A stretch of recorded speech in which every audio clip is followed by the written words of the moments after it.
is an international welterweight contest of 6 5-minute rounds. 1 fall, 1 submission, or 1 KO to decide the winner. It's my pleasure to introduce you on my right, your own local boy from Bradford, Dave Barry. Ladies and gentlemen, once again my privilege to introduce you on my left, the lightweight champion of Wales, the blonde bombshell, Adrian Street. Your referee for this contest, Mr. Alan Colbeck of Wakefield. Hello again, grapple fans. Good evening, and here at the St. George's Hall, Bradford, another freestyle session, starting with an extremely unusual preliminary bout. A welterweight contest between Adrian Street, Esquire, at 11 stone 10. There he is with a full makeup, and I mean a full makeup here tonight. He really has laid it on. The gold lame tights, the multicolored boots, a usual blonde wig, and of course much more makeup on his face than ever before. And of course his tattoo marks. And the gown he's taking off, which will be very neatly folded on a hanger, and even taking the spots of dust off. And now he's ready for the referee. His opponents in the opposite corner, Dave Barry of Bradford. Local boy here, and he'll be the one that they're all rooting for here this evening. Ernest Lofthouse, our MC, coming together with the referee. And you'll note the referee's face. You've seen him many times as a wrestler. Of course, it's Alan Colbeck, the welterweight champion of Europe. 6 5-minute rounds, just 1 fall decides this bout.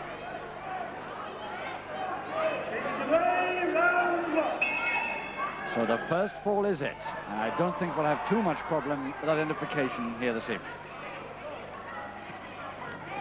Dave Barry, who can't wait to get on with the wrestling, waiting in his corner for all the antics of his opponents to finish.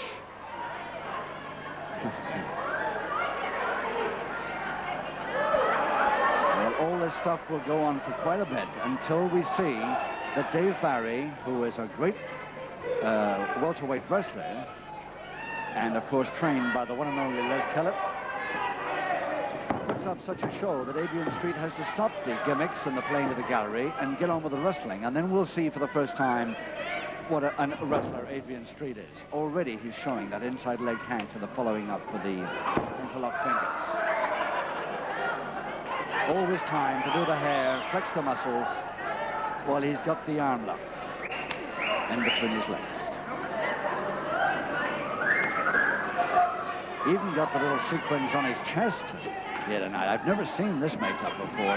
It's been some months since Adrian was on, but he was never made up like this the last time he was on television.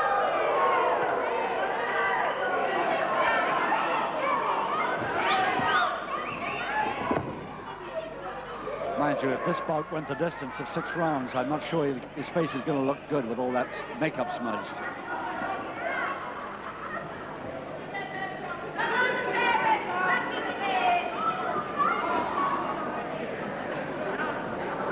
Up on the cheeks, that of course the sequins stuck to the skin. It's the eye makeup that's really heavy here this evening. And Dave Barry, his opponent, is going to get covered in before the end of this bout, that's for sure.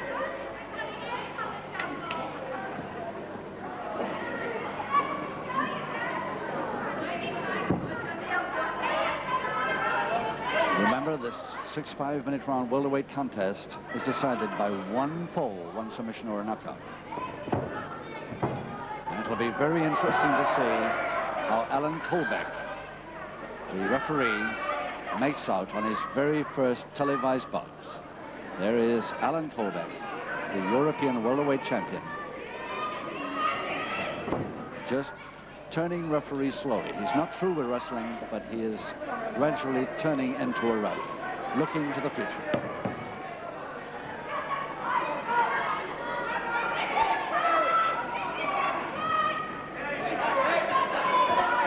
So your 4 leg lock, Barry.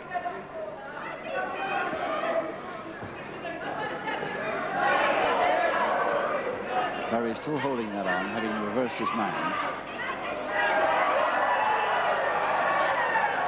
It must be pretty off-putting for Barry, that. The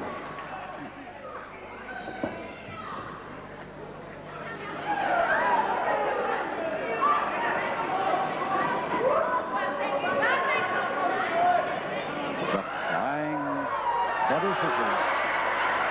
And just a plain and ordinary kiss with the blue lipstick. Barry grinning a bit, but not too happy about this. And he wants his towel from the second to wipe it off. Alan Colbeck a little mad about that, too. Will you please get on with the wrestling, he says to Street.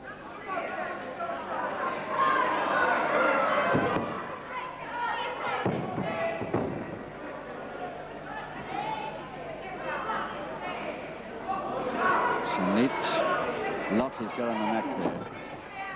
Held it for quite a time. Just a minute left in the first round of 6. Full Nelson. Barry switched to Street.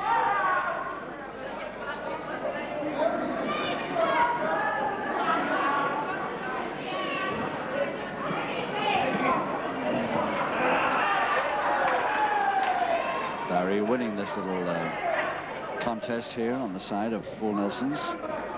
Yes, again he's won it.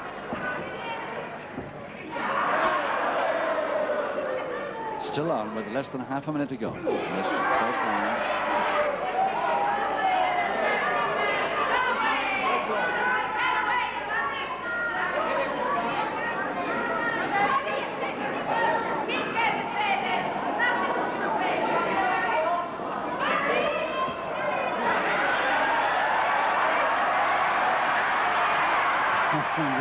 Barry playing Street at his own game. And is Street trying to avoid it this time? He almost didn't. Right on the bell.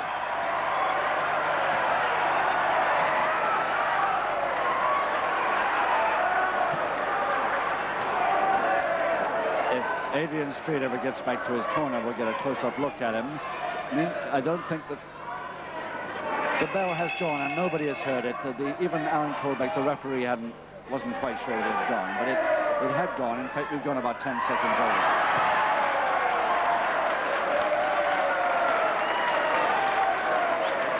Adrian Street, who doesn't like his own gags or his gimmicks or his antics played back on him at all, as we saw there in that round. Now, let's see what he does in the interval with this bottle he's got. Never seen this. Oh, he's just wiping the mouthpiece, that's all, just for a gargle.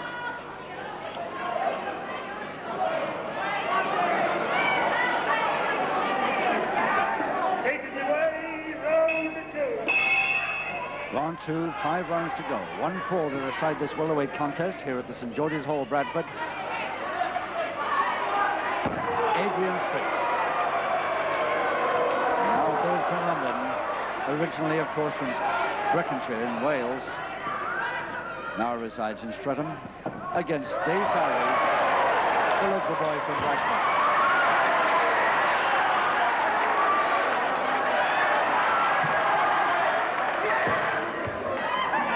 Trying to quicken things up a bit.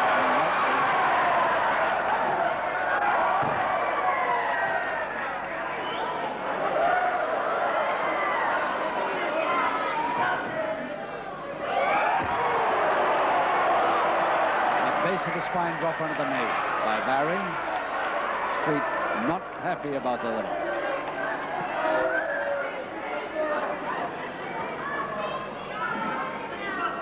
The double interlock, switch to a full Japanese triangle hold by Barry.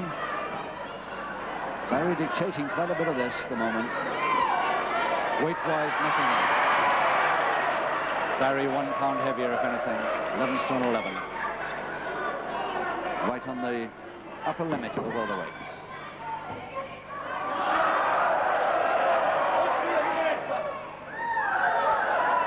Well, that's a neat way out of a leg spread. Neat trick if you can do it. Drive it.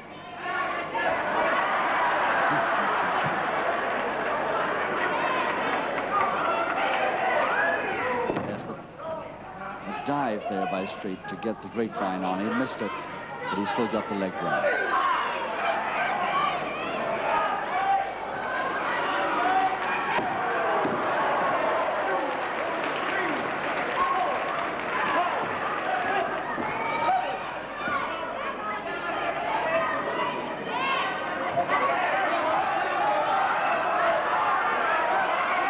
semi-jump stranglehold, setting him up for the posting there, the head first posting.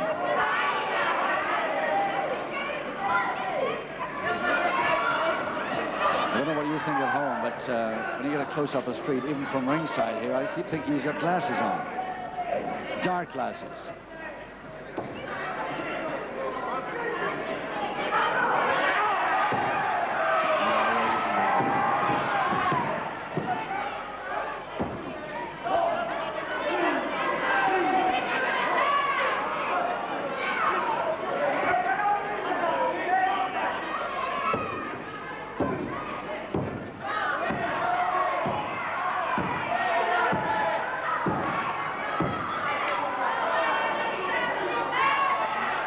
As so often happens when Street's in the ring, he spends the first couple of rounds playing to the gallery, and then he suddenly starts, and it looks as though he started in the second.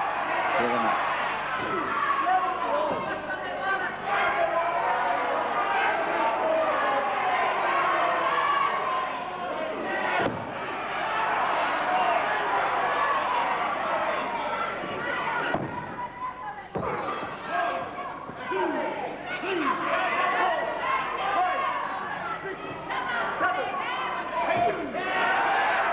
Public warning for that, so his man was down when he delivered it with the sole of the foot.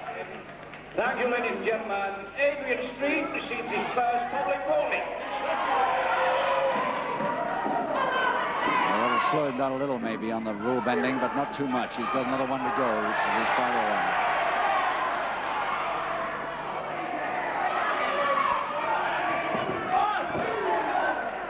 Shoulder wrench that worried his wrist more than the shoulder, and Barry coming back a little bit, retaliating and getting warned by referee Kolbeck not to overdo that retaliation.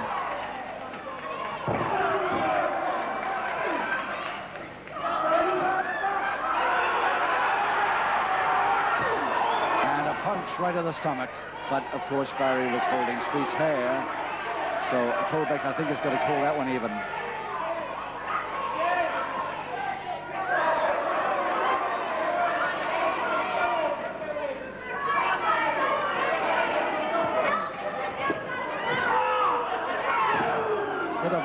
Leading to body scissors by Barry.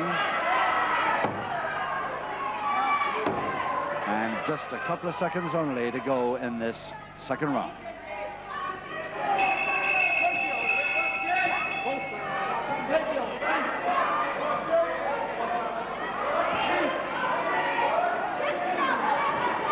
When they finally get disentangled, let's take a look at Dave Barry. Dave Barry of Bradford. 11 stone 11 of him, only a year's amateur experience before turning pro in 1966, and of course his amateur training took place at the Hilltop Club in Bradford, the local very famous wrestling club. Round three, and of course no score because one fall decides this welterweight contest. Adrian Street versus Dave Barry. That's Street, of course, in the get-up. For the uninitiated, just look for the blonde hair and the gold trunks and the gold lame tights, and that is Adrian Street. And there, of course, is the famous Street Bridge,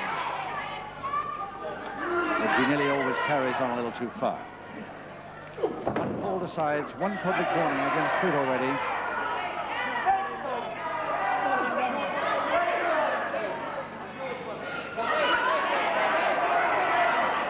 And the referee, Alan Kolbeck of Wakefield.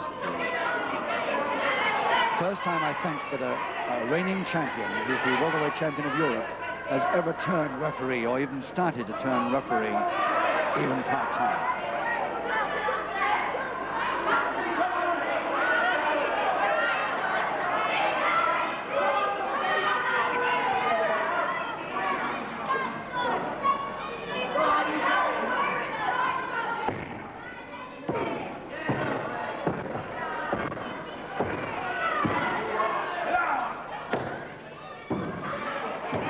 Starting to produce his weakness now. Kolbeck allowing a certain amount, but not too much.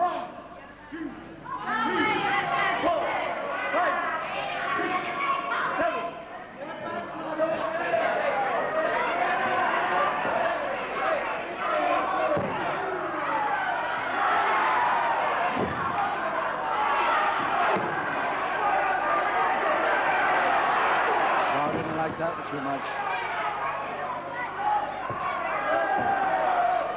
And they're letting Street know it.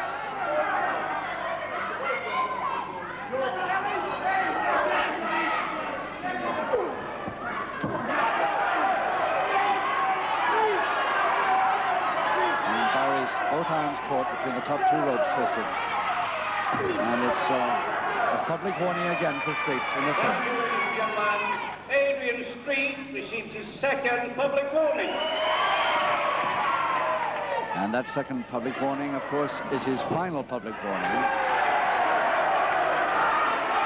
And Barry looking a little angry now. He's had enough.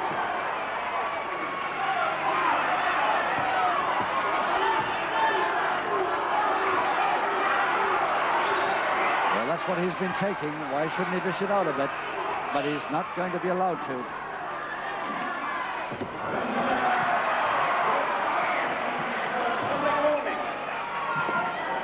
And that was a public warning delivered by Kovac, having been knocked over to Barry, Street's opponent. So 3 public warnings already dished out in this bout, and it's not 3 rounds all yet. 2 to Street, 1 to Barry. And the first submission fall or knockout decides this winner.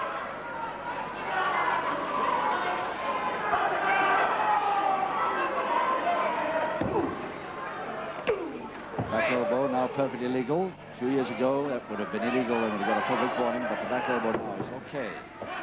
Single leg Boston Barry, now a great chance for Barry. And that's what the crowd here would love to see, the local boy doing this off against the Adrian Street Esquire, as he insists on being known. He would love to have a chance in front of his own crowd to defeat this man from Wales. That's the greatest chance he's had with that single leg Boston. 1 minute to go in the third.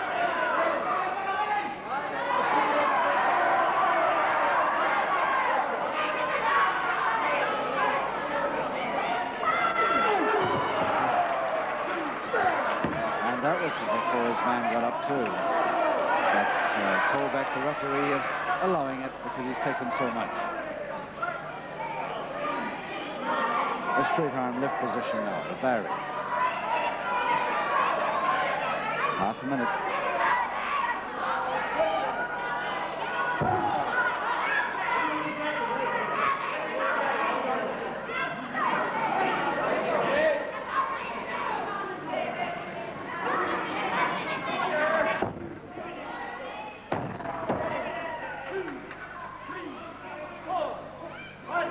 Just 5 seconds to go.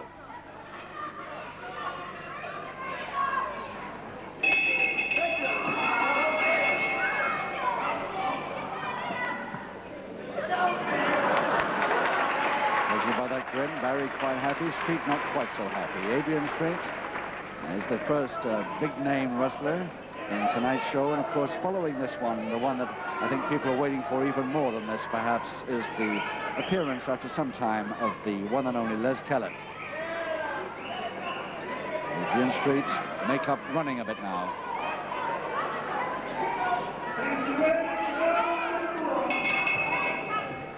And Adrian Street, who started as a semi-pro wrestler at the age of 17, has got 3 rounds to face with Barry, his opponent, doing pretty well. 2 public warnings against Street in the blonde boy from Wales, of course, in the gold outfit. And there's another second chance to Barry. He had 1 chance in the last round with a single leg Boston, and that's his second with a shoulder press. So couldn't make it stick.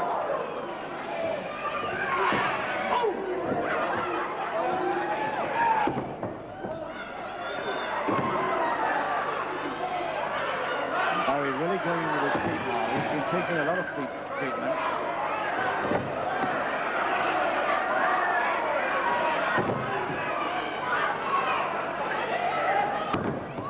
Barry can follow this move up with a very quick submission or something. He's got a chance. Oh, no. That was tough.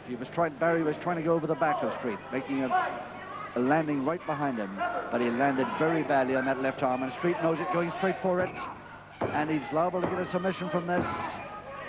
And now he certainly is liable to get a submission. And he has. Reverse arm lever and Street seeing his chance after an unfortunate accident for Barry. Street wins by the one submission required in the fourth round. Ernest Lofthouse, our MC, to announce it. Thank you, ladies and gentlemen. After 1 minute 40 seconds of round 4, a submission with a straight arm lever leg hang, and the winning submission to Adrian Street. Now the winner, Adrian Street, a hand for the loser, Dave Barry.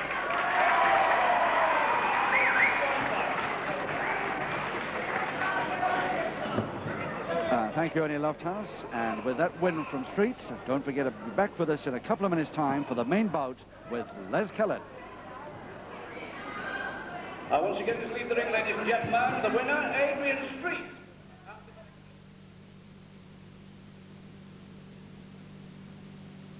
Open in the circle.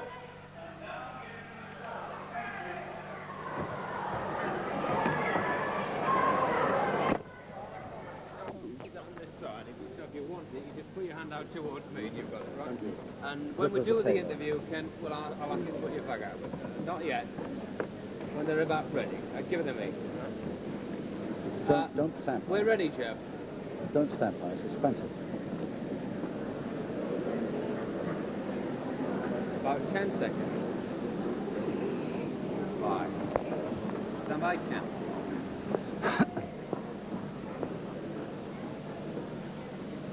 Well, many times over the years, we've had the opportunity of interviewing some of the wrestlers. But tonight, we thought we'd interview a wrestler, a very well-known wrestler indeed, who's just in the point of turning referee. Alan Colbeck, the European welterweight champion. Alan, nice to have you with us. Alan, you've held that title for quite a bit of time, haven't you? Yes, I have. You've also had quite a few other titles before we get on to the refereeing. I've had this one and 3 more besides. 3, well, it's not a bad record, is it? Now you've become a referee only part-time because you're still keeping up with your wrestling. Oh, yes, yes. You still hope to defend that European title of yours and your other titles? Well, I've only got one now. You've only got one now. European welterweight championship. The European welterweight title is the only one that you hold at the moment. You've had 3 more. Now, how often do you think that you've defended that title? Oh. So many times you can't remember. Yeah, I should think so, yeah. Have you ever lost it? Yes, I lost it once to Jackie Dempsey. Jackie Dempsey of Wigan, Yeah, I won it back about 5 months later. And it's been with me ever since. Did you have to make Jackie Dempsey agree to give you that chance of the return? I chased him for quite a while, yes. Yes, I'll mention it. Okay, so now down to the referee. Now we've established the fact that you're a very well-known wrestler indeed. We've seen you many times on the small screen, of course, and many people, grappling fans all over the country, have seen you at the halls up and down the country. But now you're turning referee. Why are you doing this? Well, I'm looking for something that I can follow on in wrestling. Refereeing seems to be the obvious thing. Maybe later other things, I don't know, but for now, refereeing. I realise that I can't go on forever, you know, at wrestling. And I think that if I did lose the championship, that I would pack in then. I hope I don't lose it yet, but in the meantime, I'm looking for something, you know, to further my career in wrestling, because I do really love wrestling, and I'd like to keep in it as long as I could, you know. You want to stay in it rather like a footballer perhaps would like to become a manager. Your natural follow-up is a referee. Yes. Now, Alan, as a referee, having been a top-class wrestler for quite a few years, you'll know every single trick in the book that's been played on you by the rule benders, and maybe on occasions you've possibly bent a few rules yourself in return. But you'll know what to look for now, won't you? I think I should know just about everyone, yes. I get an awful lot of letters from people beefing to me. Why don't you get a referee that knows which side the wrestlers to stand so he can see what's going on? What is your answer to that? Now this is very hard, really. You've got to remember that we've only got one pair of eyes. People at the far side of the ring from where we're stood, they can see things that I can't see. I can't see through a man. I can only guess what's going on behind. And unless I'm quick enough to get around there, I can't really see him. And I can't give a man a public warning for something that I can't see, for something that I'm only guessing that he's doing. This is just one of the things. Other things are, people don't realise that once a man is on his feet, and he's on his feet once he's left the floor, they don't realise this. I've got to let the man get in then. Now, a lot of people start shouting at me for this, but these people don't stop to think. It's really a harder job than what people realise. A referee will never win in any sport, will they? They simply can't win. But now, when you fight, now, for instance, we've all seen, take an example, Mick McManus. He was a welterweight for a long time in your bracket. Now he's gone up to the middleweights. But when he was a welterweight, you must have fought him on many occasions. I have fought him on many occasions, yes. I'm still wrestling McManus now. You are. You're taking on a weight above. Now, you've seen that trick where he tries to attract the referee's attention with his right hand to the back of his opponent's trunks, while his left hand is doing the damage on the throat. Yes. How can you watch both? One's one side of him and one's the other. Well, this is just a good example of what I've already been preaching. You can't watch both. You can ignore the back if you want to get round the front, but you still can't be in both places at once. The crowd will tell you where to go. Yes, of course they will. But of course they're not there, and as I say, we haven't got two pairs of eyes. No, of course. Well, Alan, all we can do is to wish you the very, very best of luck, whether you continue wrestling, as you're going to do, until you're beaten or taking the championship off you, or as a referee. Thank you very much for coming along. Nice talking to you. Thank you very much, Kent.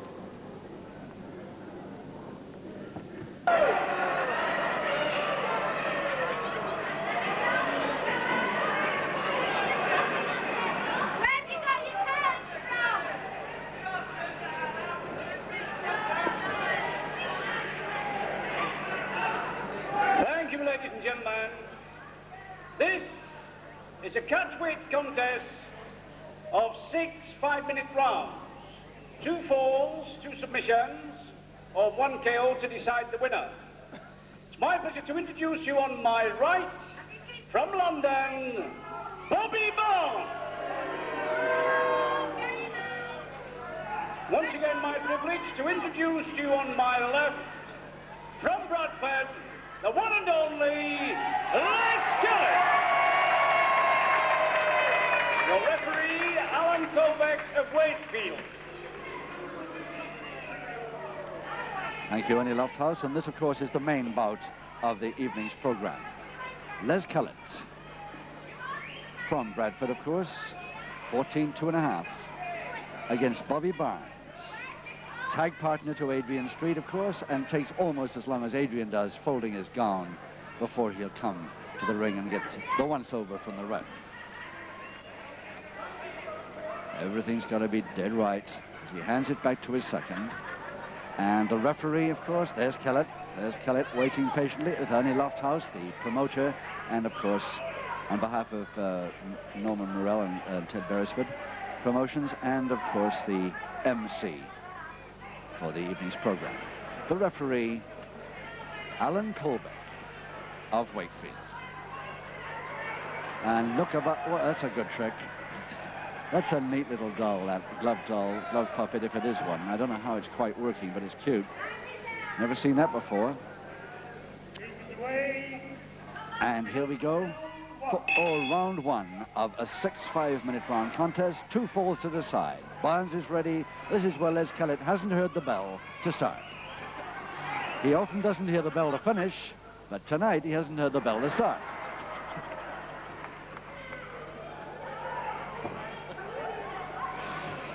And for the uninitiated, completely uninitiated, Les Kellett is the one in the normal, straight, plain, light red trunks.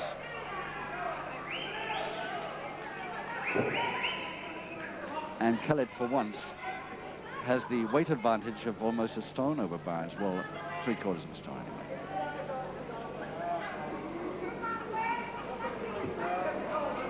Semi-Japanese stranglehold, Barnes. 2 falls to decide this one.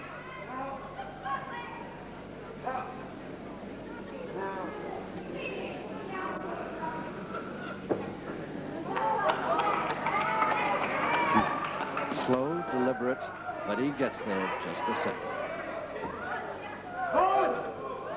Nice switch from Barnes.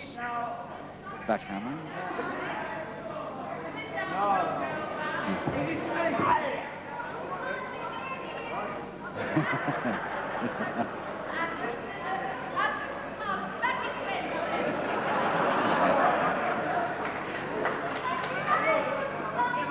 Again deliberate, but gets the backhammer on.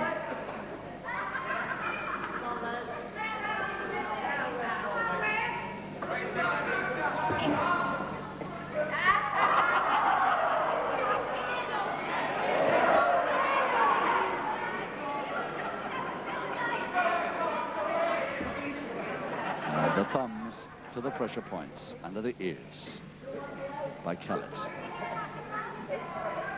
Barnes trying to counter with everything he can think of in the way of a face bar. Finally rolls back nicely and out.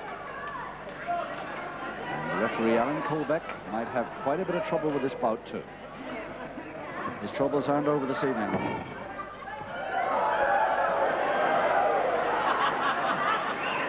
Well, you can tell, of course, that he's a partner of Adrian Street, the tag team. The style of getting up and the request for applause from the crowd.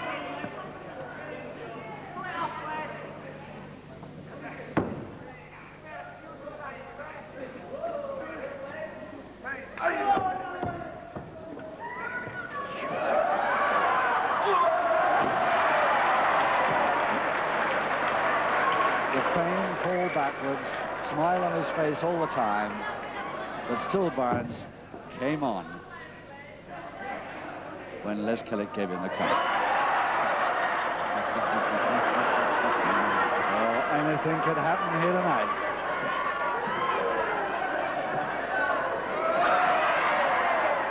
The one I'm sorry for is the referee, Alan Colbeck, who's only his second bout ever on television as a referee. For Nelson Barnes.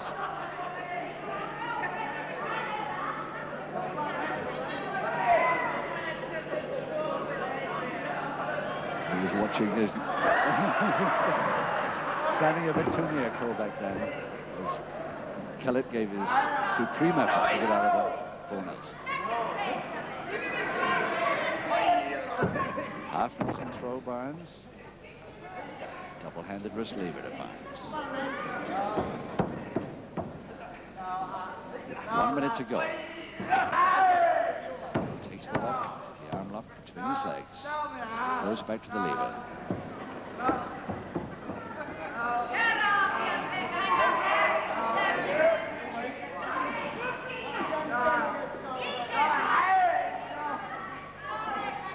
There it is. Working on the hand rather than the wrist now. But it was really the arm that was locked in between the legs that really mattered. Single arm stretch.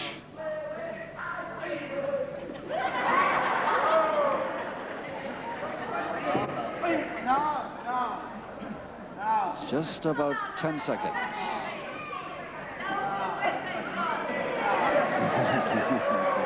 But the bell will interrupt this.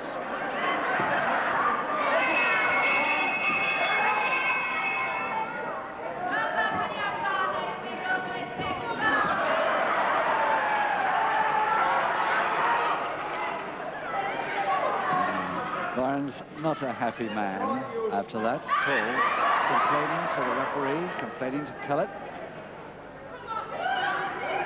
Kellett giving an aside there to Alan Colbeck.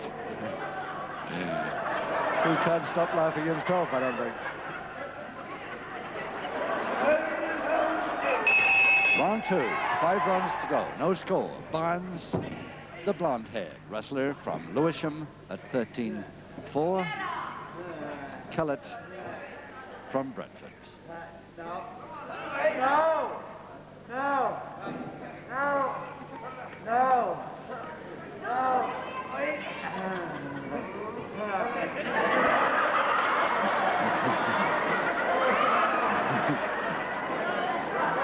This is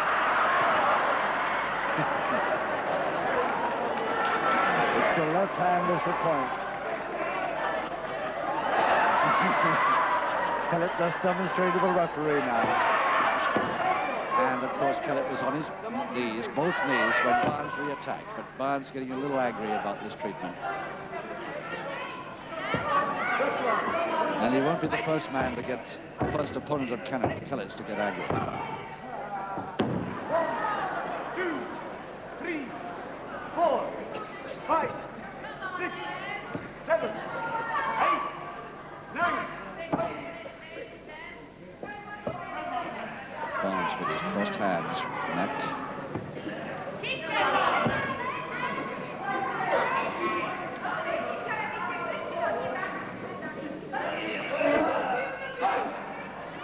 Off the ropes and back into the same hole.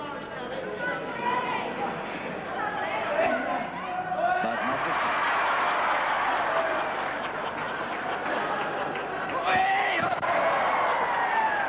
An example of Kellett's dodging.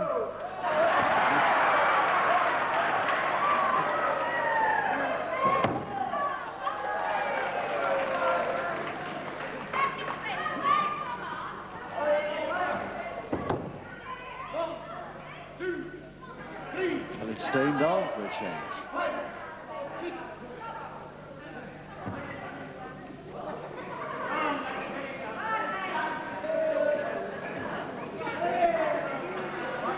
Well, no orthodox hold there yet, even by Kellett.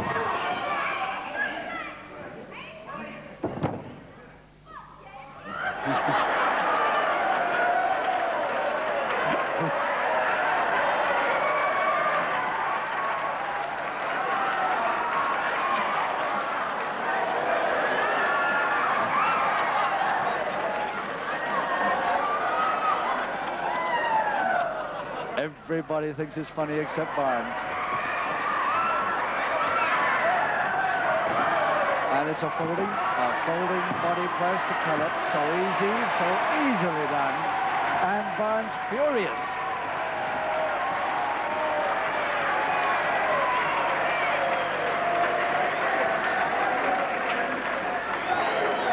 Ernest Lofthouse, our MC, to announce it.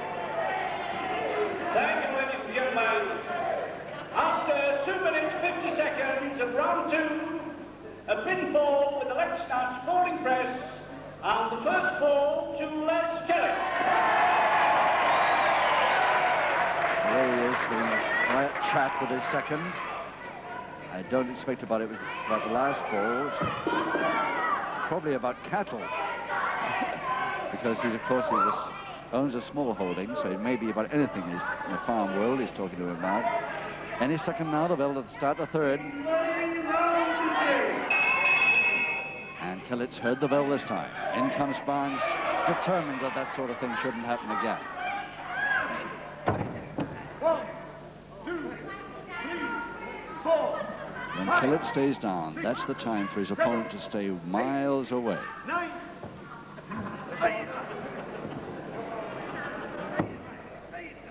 Reverse side headlock, Barnes.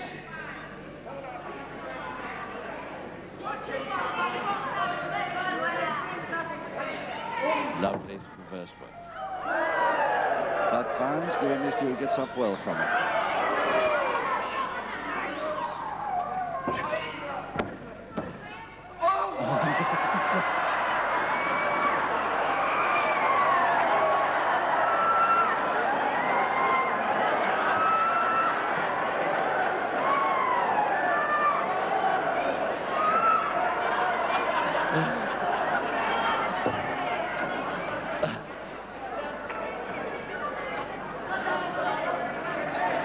Kellett nearly tempted there, but just stopped in time. A full Japanese stranglehold now, there's Kellett.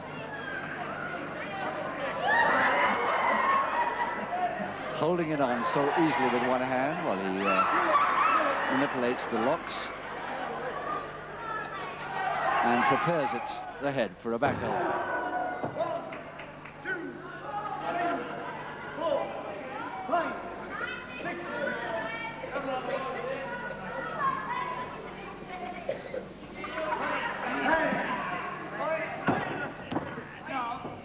Yes, nice one, nice one. The backhand held on by the foot and the opposite arm lever going in. Now, if he can turn his man back to the canvas as well, No, ma'am. he's really caught Kellett there. No, And ma'am. trying for a submission, Barnes. No, right. No. Well, referee Alan Colbeck right down here, as you see, asking Kellett whether he wants to submit. Kellett doesn't want to know.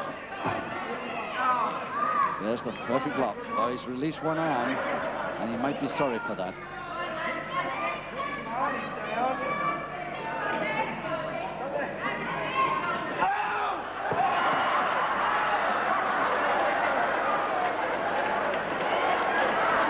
Well, I don't know whether that was the referee or Kellett from underneath, but one thing is for sure, Barnes didn't like it. Was complaining bitterly. I don't know quite where that came from. I think it was from Kellett underneath. Barnes trying to demonstrate where by showing the mark.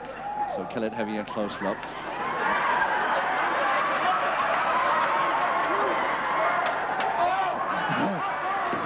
And while we're at it, let's get into a leg lock. But Barnes didn't fall for that one. And Alan Colbeck really will have trouble here now getting Barnes off. He's got to give him a public warning when he does, surely.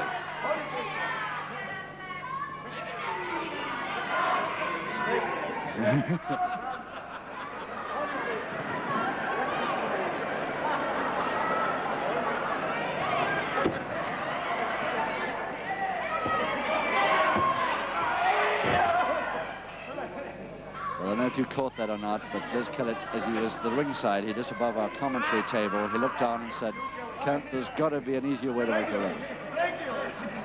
As he was taking that pounding from Barnes. Oh, that's a long drop there, 9 feet. And there's Kellett's way of stopping going the 9 feet, head first. It's a heck of a long drop that side of the ring. Hope he doesn't try that and miss.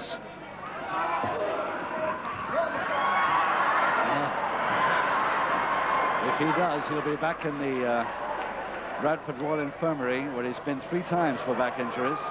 Next time it could be a neck injury. Now, that's enough. I'm angry now.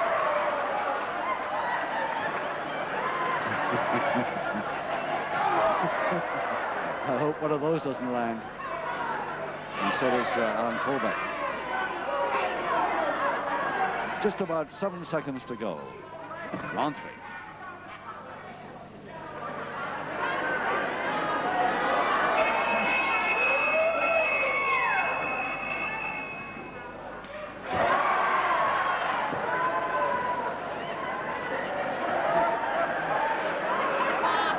Deciding to keep Alan Colbeck, the referee, between him and his opponent. Colbeck was smiling until that happened.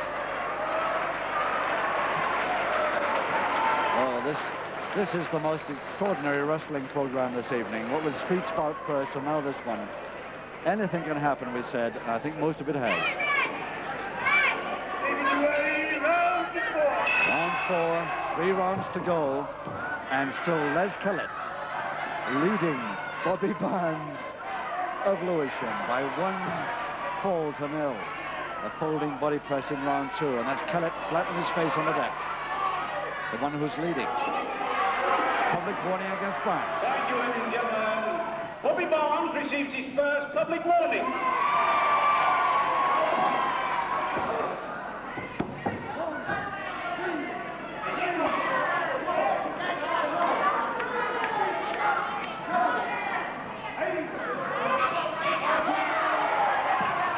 A little too early then, and kept Colbeck making sure he understands that he's understand much more than that nonsense.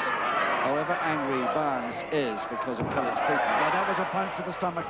I think nearly everybody saw that one, except of course, yes, the referee saw it too.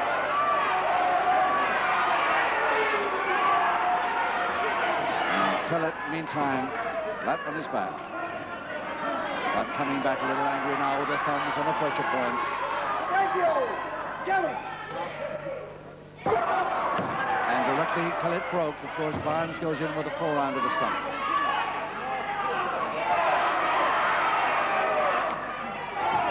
Barnes trying to pretend that was the heel of the wrist. And that certainly wasn't the heel of the wrist. A folding press now to Barnes. And he's got the equalizer in the fourth. The same folding body press that Kellett got him with in round 2, Barnes equalizes with in the fourth. Ernest Lofthouse. Thank you, ladies and gentlemen. After 1.5 minutes of round 4, a pinfall with a leg snap, folding press, and the equalizing fall to Bobby Barnes. Bobby Barnes now happy there at getting the equalizer despite his public warning against him in that round. Kellett, on the other hand, his opponent, not looking so happy.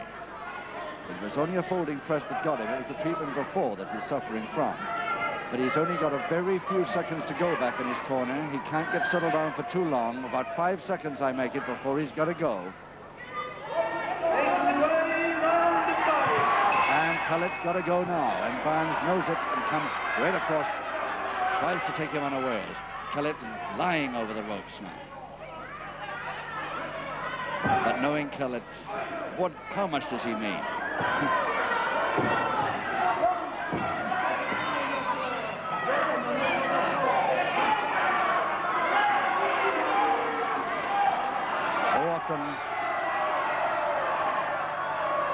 So often we watch Les Kellett when he really is hurt. I remember a gash right across his head once. And at other times he's laying on the fact that he's hurt. And the dance is on.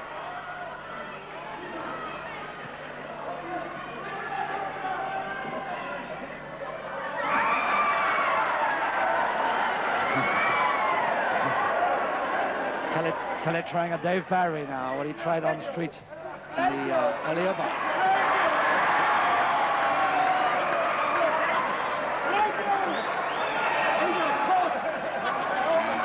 From a newfangled tango to a kiss. And it's still 1-4 each with 2 to go, including this 5th round.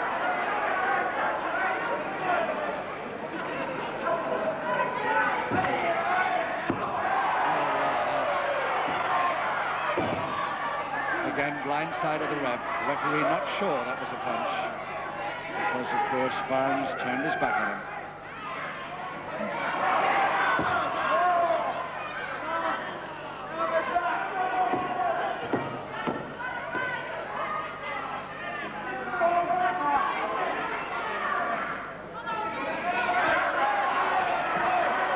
And another public warning for Barnes. Thank you, ladies and gentlemen.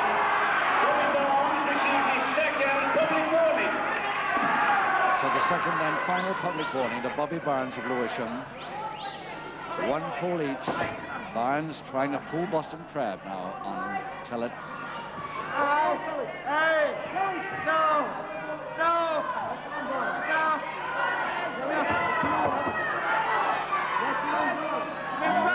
And of course Kellett won't be happy about being in Boston for a long time because of his recent back injuries, as he's shouting there, my back. But he's only got to give if he's really in trouble.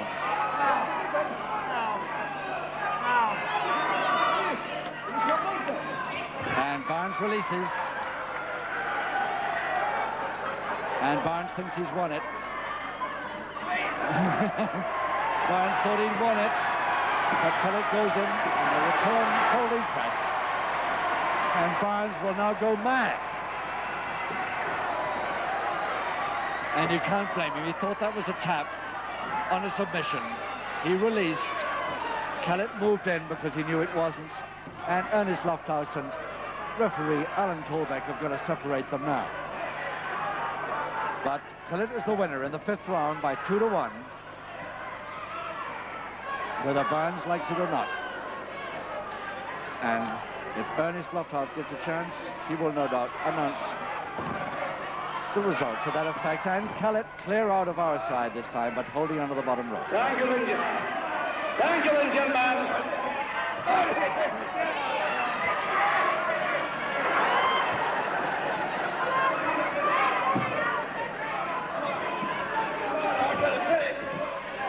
2 minutes 50 seconds in round 6. A pinfall with an ex-notch folding press. And the winning fall to Les Kellett. So with a win for Les Kellett, though he doesn't look like a winner at this particular moment. Barnes is still angry, but there's nothing he can do about it. The decision has gone against him 2-1 in the 5th. Another win for the one and only Les Kellett. And with that, it's about it from Bradford. Good night to you, and see you Saturday.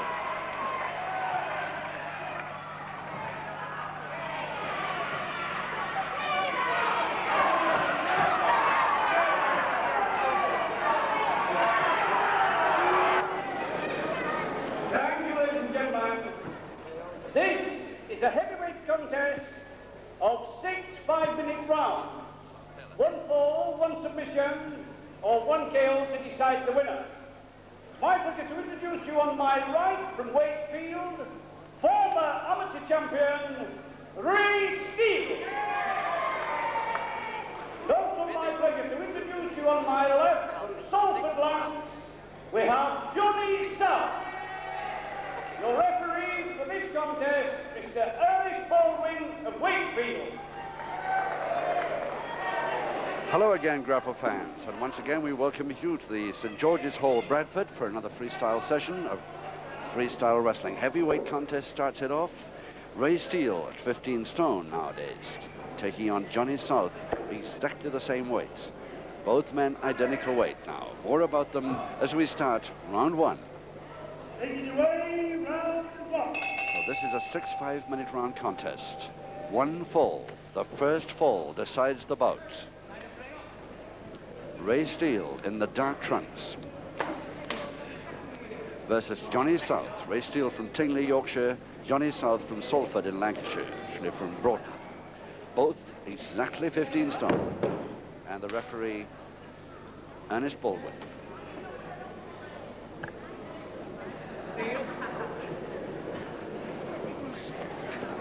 Johnny South with those light blue trunks, and of course the tattoo marks on his arms will help identify.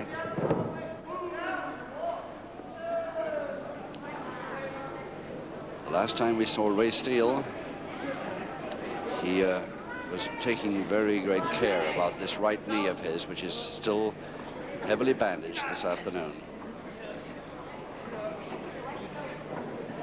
I don't know whether he's still worried about it. It doesn't seem to be the way he's taking those throws.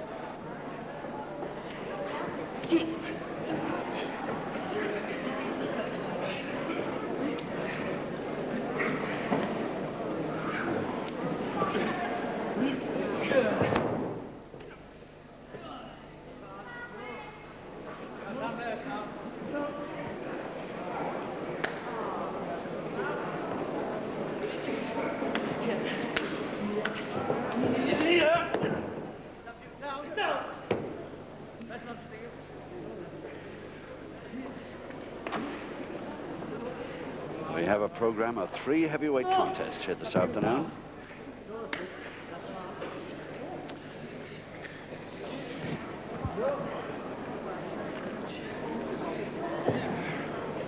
Followed by the Steve Vieder, Bob Abbott bout, and then of course we got Count Bartelli and Johnny Chesler, which could be, to say the least, pretty entertaining. Bridge to South.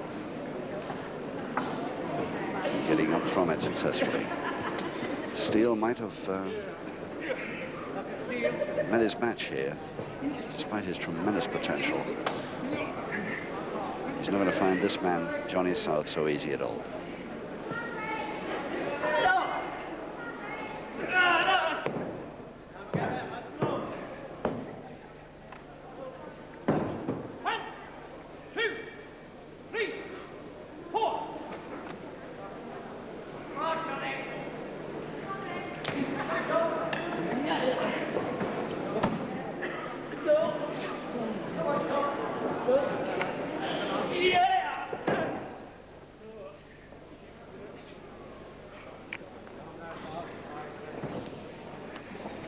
Just a couple of minutes left in this first round.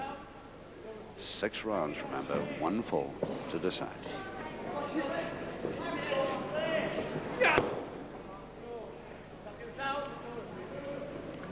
Just a double-handed wrist lever, keeping South down there. Tries another bridge, but turns beautifully into it, and eventually manages to escape.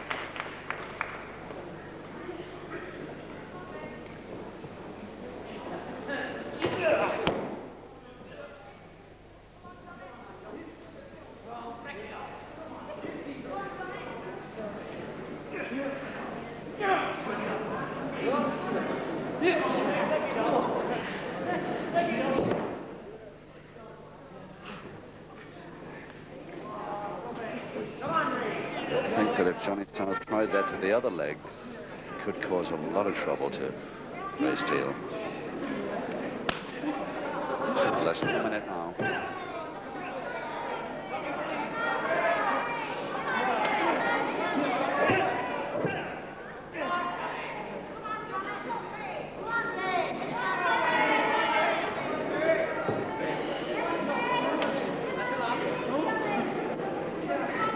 Double arm, neatly.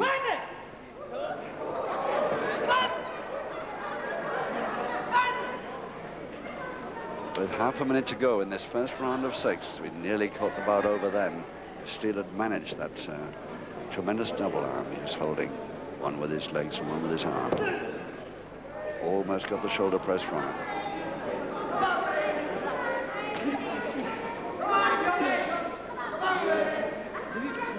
Double wrist lock behind the backhammer position on the bell of round 1. Just a couple of seconds.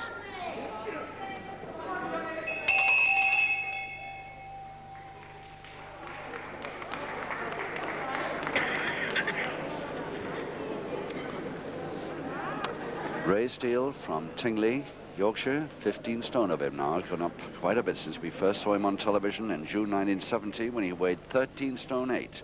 But that's one of his ambitions, is to come up through the weights. He seems to have been doing so. He's certainly reached the heavyweight class now. Ray Steele perhaps with more potential than most of the newcomers in the heavyweight division. The promoters tell me that they have great hopes of this guy, maybe even taking a title one day.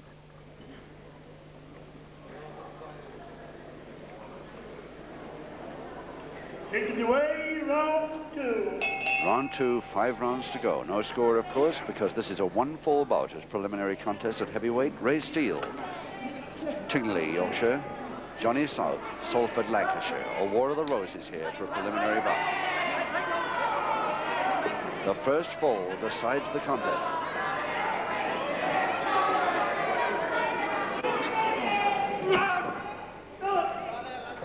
Headlock and strangle for Steele.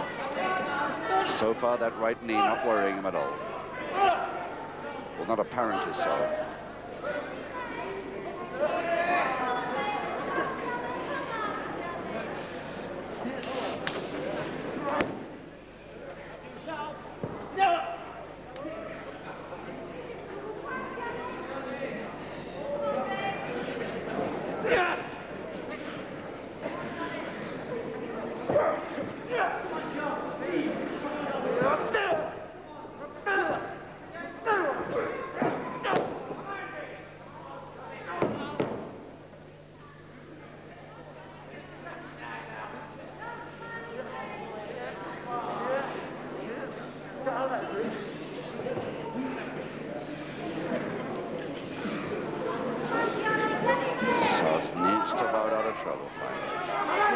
But in it again, he's right in that headlock and strangle once more.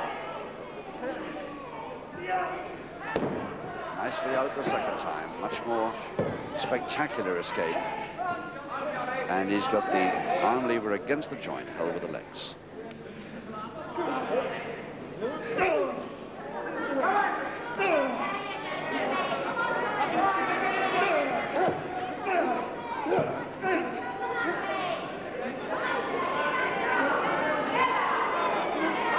Still Ray Steele's left arm in trouble there.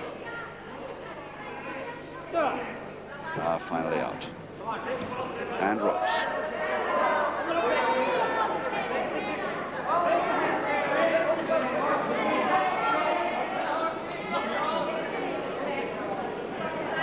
That was purely unintentional. Johnny South just unable to let go in that backhammer position of Ray Steele's leg.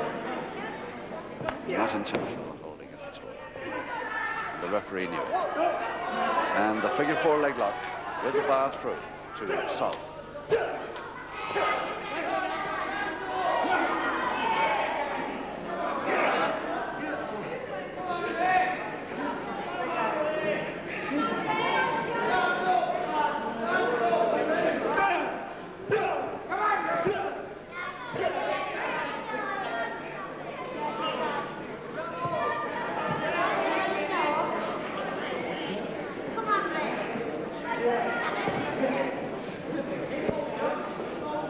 Still that bar through, South. And the splits counter. Must be able to get out of it now. He has. Goes straight up for the head. So far, Ray Steele concentrating on the headlocks and his opponent concentrating on the leg locks. But generally, it's on Steele's left leg that South goes for the lock. The not bandaged one.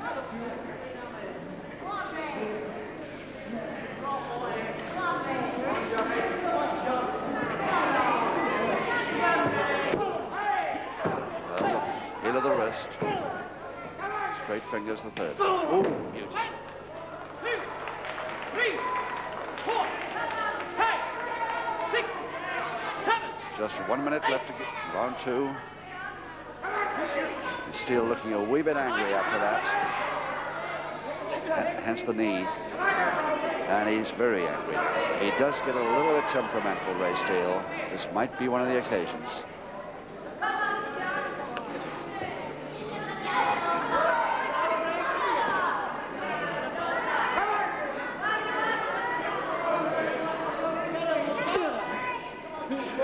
Half a minute, and again the heel of the wrist. Forearm, back elbow. And the fingers very near the mouth. I'm not, and the referee doesn't like it either. Again, just where those fingertips are. 8 seconds.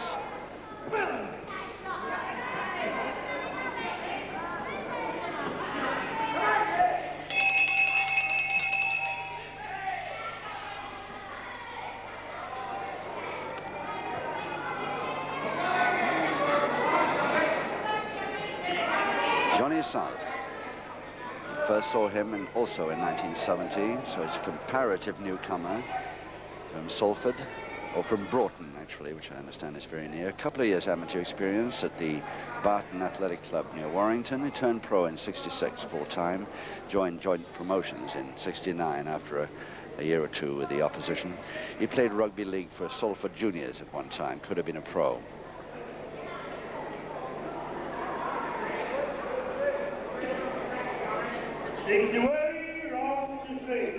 On 3, 4 rounds to go. No score because 1-4 decides this preliminary contest at heavyweight. Ray Steele versus Johnny South.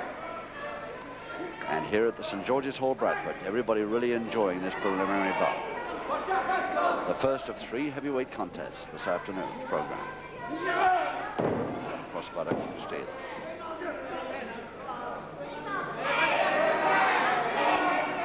Arm lever held with Steele's left leg there, left knee, but not against the joint as much as it could be.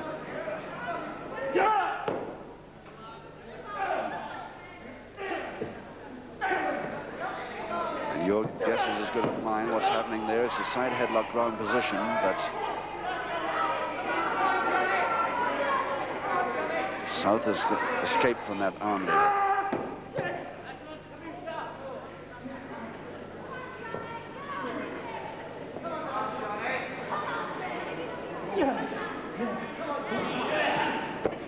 Figure 4 head scissors to Johnny South.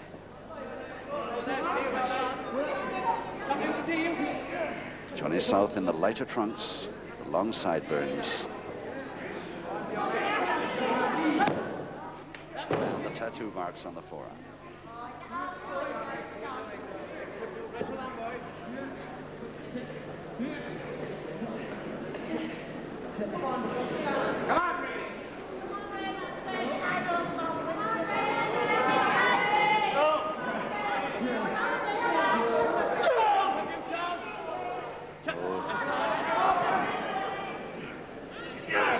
tempted to punch then. Get out of that painful toe hold he's in. And it's the headlock and strangle to South this time.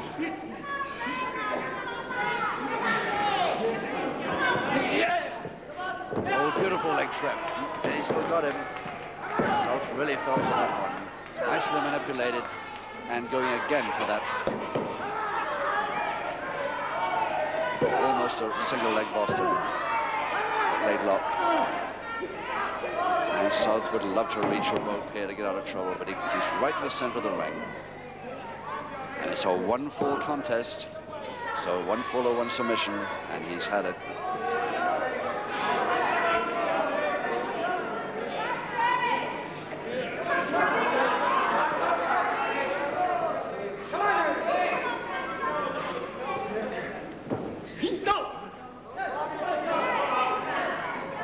And there's the single leg Boston again around the back of the neck.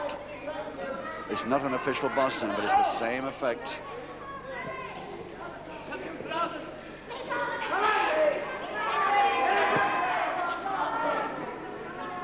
Couple of minutes to go in this 3rd round, and there is the single leg Boston, a full Boston. Full Boston crab to Steele. And South towards the ropes. And it's South now getting a little angry. And it looked very like a punch, but the referee was there.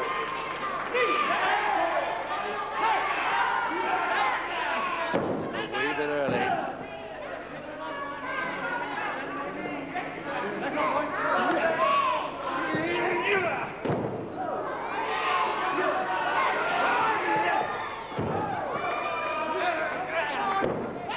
South taking over for the moment. Oh, yes. Timed it fairly well.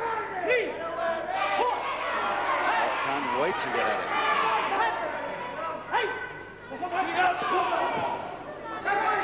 1 minute to go, and South really taking over this end of this 3rd round.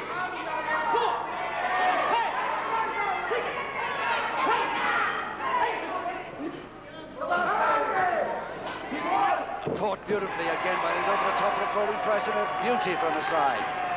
But he hasn't held it. No, the left shoulder blade, South's left shoulder blade clear. So near. Beautiful move. And it's half a minute to go.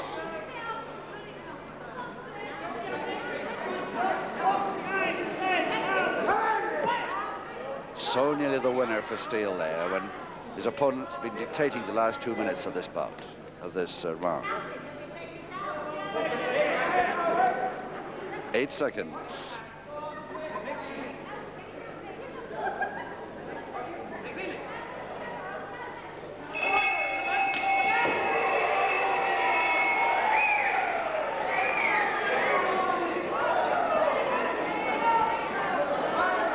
Bit after the bell there. His opponent complains to the ref, but the referee puts it down to unintentional striking as the bell goes. There he is, Ray Steele, who had his nose broken and right eye cut with 5 stitches in his 3rd professional fight. That was against Leon Aris. And of course he was brought into the wrestling by the European welterweight champion Alan Kovac, who now is turning referee slowly. We sometimes see him as a ref, but he's the man that started this fellow, Ray Steele, off.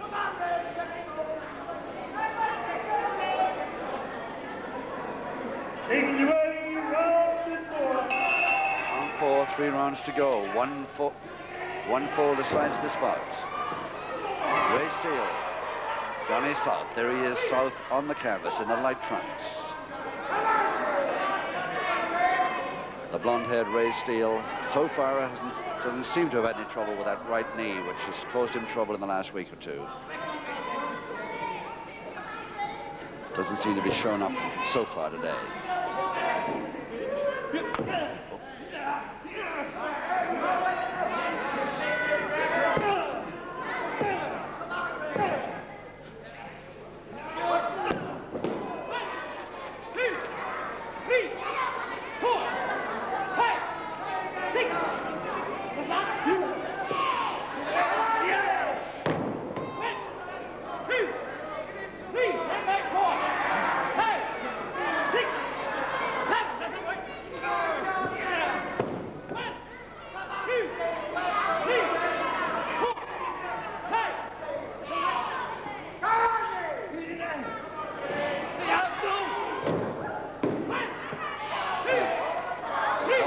check and a lady at ringside trying to help Steele get up.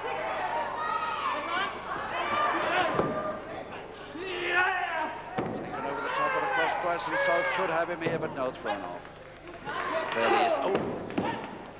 South timed that well. And it's Steele going for almost a pile driver there, but changes it to a reverse double knee hold and nearly brings off the 1-4 required. But still can't quite get it. Both men have had their chances in this bout. Neither of them been able to take them right through to the count of 3. Double arm stretch now to Ray Steele.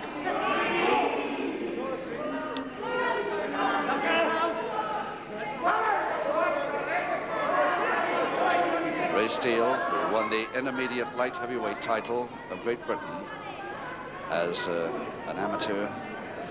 A pretty good amateur record, considering it only lasted for 2 years.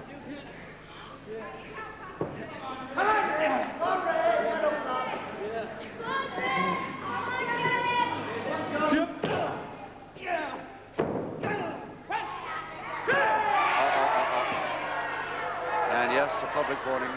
Thank you, ladies and gentlemen. Johnny South received his first public warning. Public warning, Johnny South. Quite unnecessary, that.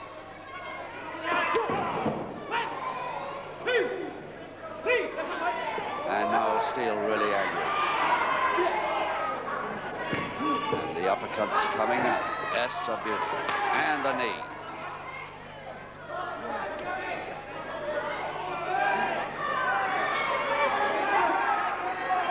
Couple of minutes to go in the 4th. And South to the attack once more.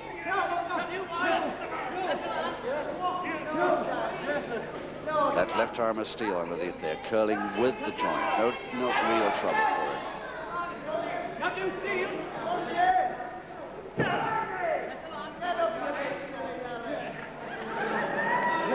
Finger in a lock, South starting it.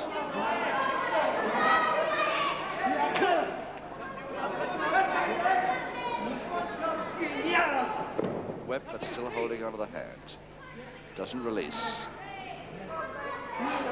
Double-handed wrist lever now to South. South again taking over at the moment. His forearms not landing right. Steele. One of them must have his South's lips bleeding pretty badly. And some neck stretch, but not enough to try a submission. 1 minute to go in the 4th. That drop kick now is, that won't help the bleeding left. He's already bleeding. And that won't help the situation at all. Airplane spin, but he wants to go that way. The body slam will follow, maybe.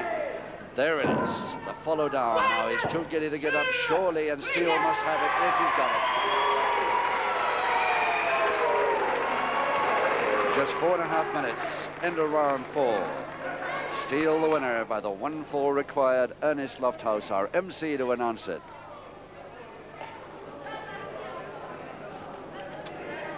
Thank you, ladies and gentlemen. After 4.5 minutes of the 4th round, a pinfall with an airplane spin to a body press, a fall and winning fall to Ray Steele. Once again, the claim winner, hand for the loser, Johnny South. As the evening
main bout of the afternoon's program at heavyweight.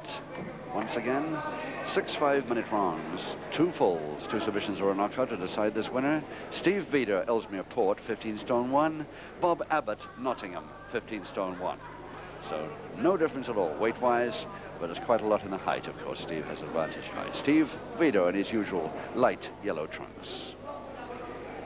Ernest Baldwin, the ref, and here we go for round 1. Round 1.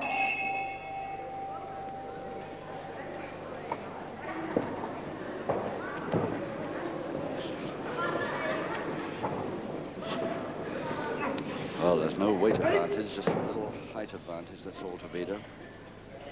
Of course, a tremendous advantage is experience to Vieder, because his opponent, Bob Abbott, the Nottingham heavyweight, I think the first time we saw him on television was in '73. He's been a pro for a little longer than that, but Vieder, of course, a great deal longer. Half Nelson now, Abbott, as he goes for the near arm lever as well. Back hammer on from under him. And the first pinfall chance to Abbott. Come on, Steve. Come on, Peter.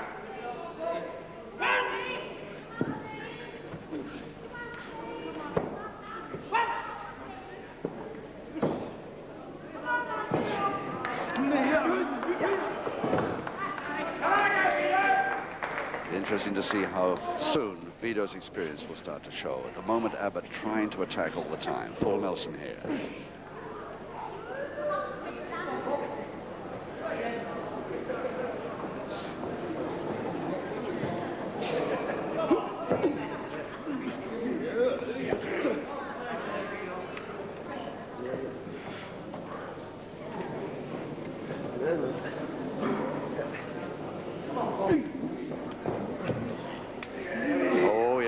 Nicely from Abbott, nicely over the top for a shoulder press. Vieder very surprised by that one, nearly too surprised. It almost became the first fall.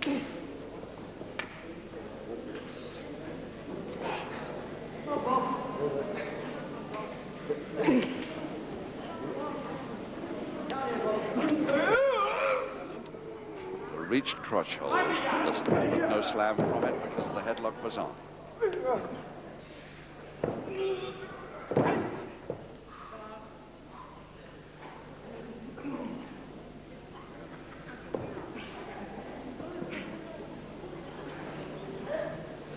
Side head chancery being held firm there by Vieder despite the attempts to counter it. But Bob Abbott successfully countered it.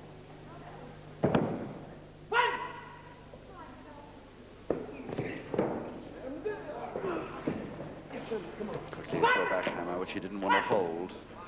Just goes for the shoulder press. A bit early for that. Yes, must be too early for that. So Vieder has to try something else. No point in continuing with that one.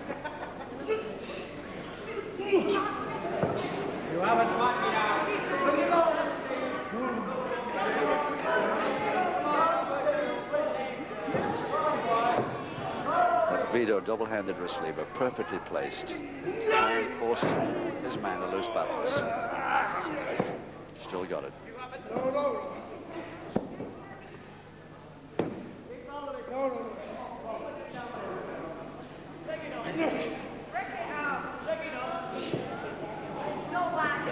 have it.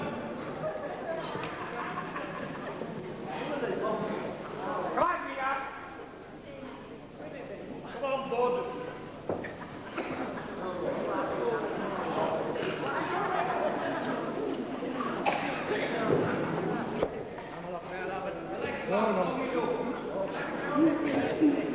Still the wrist lever mainly Vieder going for, and that's why to follow it down with a double leg Nelson. 1 minute left in the first.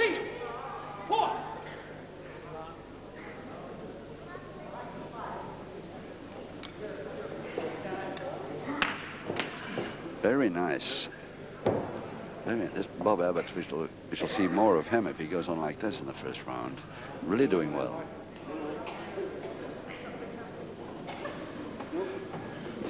It's a lovely turn to it straight on that one. He's still holding it. Half a minute he's got to make something out of this. Still got that arm, left arm of Vito in a straight arm. The arm lock is on now.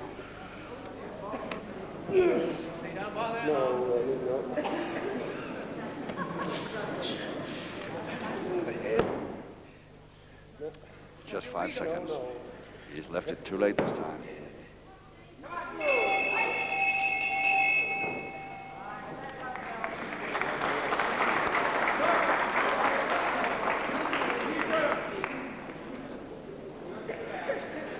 Well, from the letters I get, I know that many grapple fans agree with me when they say, when are we going to see Steve Vito have another chance at Rocky Wall's British heavyweight title? Well, I too would love to see that, and I hope that if it's not at the Albert Hall or someplace, I'm afraid it probably might be, in which case we won't be televising it. But if it should be on television, that will be really what I'd like to see. He's taken him twice, lost twice, but only just the second time. And I know he, Steve Vito himself, would love that third go.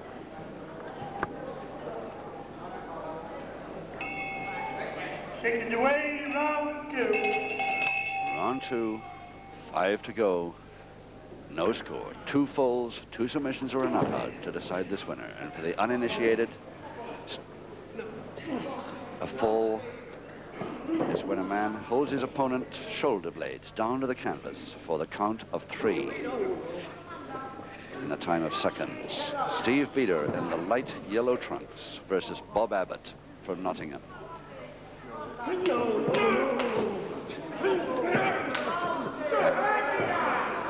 And Bob Abbott surely giving Steve Vito a great deal more trouble than he anticipated.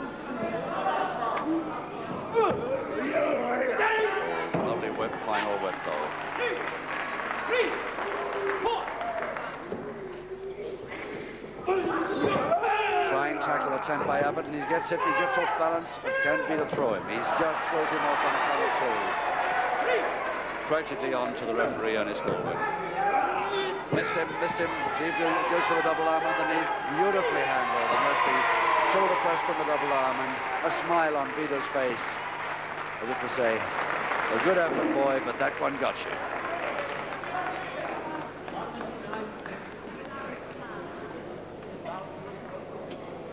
Ladies and gentlemen, after 1 minute 9 seconds of the second round, a pinfall to the butt drop shoulder press, and the first ball to Steve Vito. Well, you are watching the main bout of the afternoon's program in a Burrell and Beresford promotion here at the St. George's Hall, Bradford, and this one could be a real main bout. Although we've got 3 heavyweight contests this afternoon, this one looks as if it's going to be a humdinger. 4 rounds to go. Vito in the light trunks, leading Bob Abbott by 1 fall to 0 at the start of the third.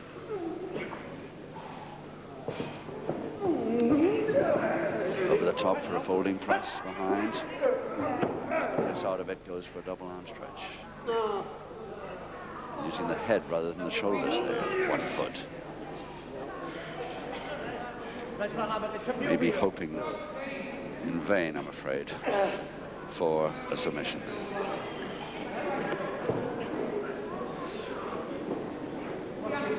Come on, Vito. Will be tempted to go for those legs. Have to leave. Yes, he's gone for them, and that's exactly what Vito wanted. And Abbott knows the mistake he made there. Abbott grinning now, and both of them treating that as a good little gag there, good fun. If it keeps up like this, great. Hard-fought battle, but sporting all the way up to now.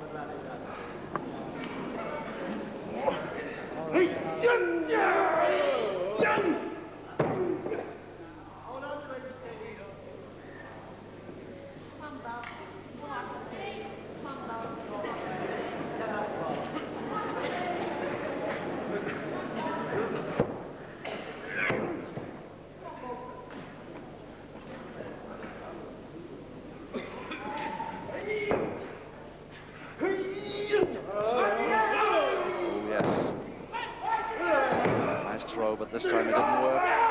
Flyer for Steve Vito over the top. He can get a 2-0 win here, but thrown off on 2.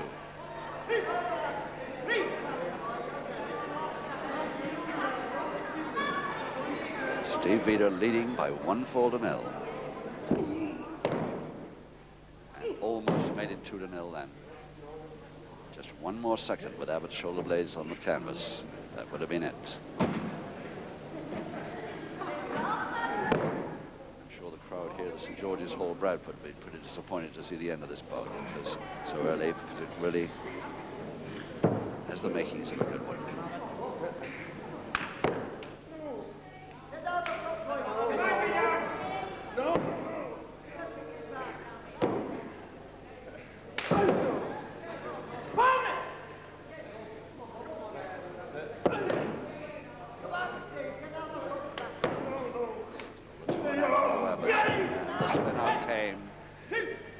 A little angry with himself for falling for that. He left his left hand in too long.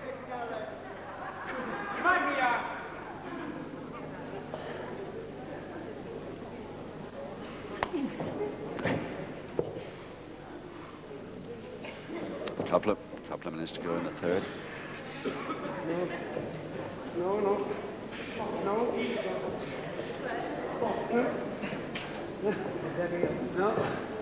No. There's no chance, Bobo.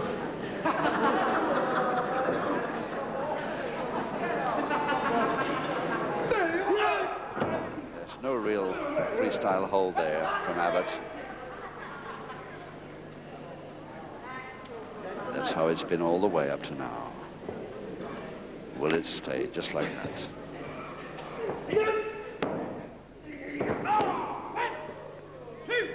Real turn back on that wrist now. 4, 5, 6, 7.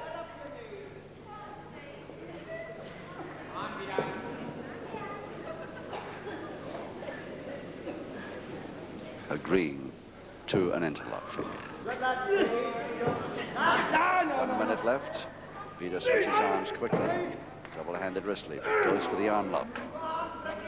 Gets it against the joint. Pressure on the elbow and the shoulder there, most of the shoulder. Up you up it.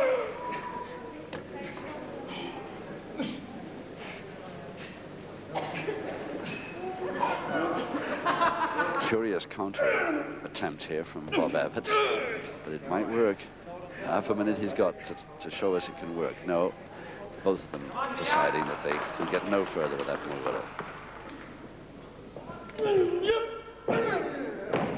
Yes, neat mare from over the tide. Very neat. Come on, Steve, boy. I rather doubt Vito will fall for that again. Over the top, reverse double leg Nelson. He's got 3 seconds.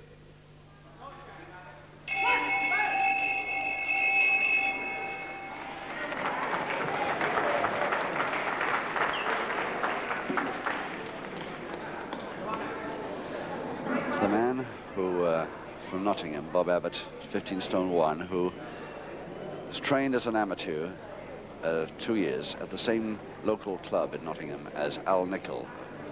Very much more well-known name in the wrestling business. He turned pro in 1968, but only part-time. He's in the hosiery trade, and of course a fanatic in all sports. Soccer, had trials for Notts County at one time.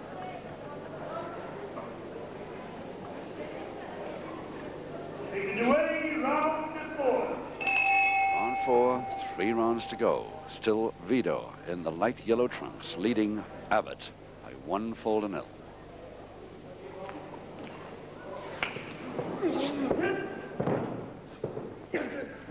Vito trying to make it 2-0 very hard here. He nearly had it in the last round, and he was on his way then.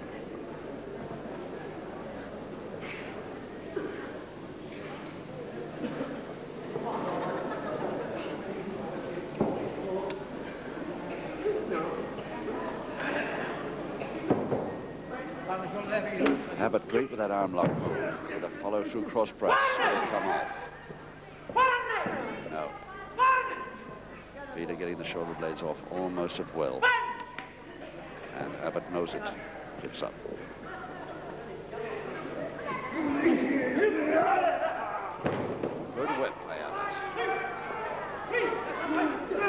Caught Vito with one of his own tricks there.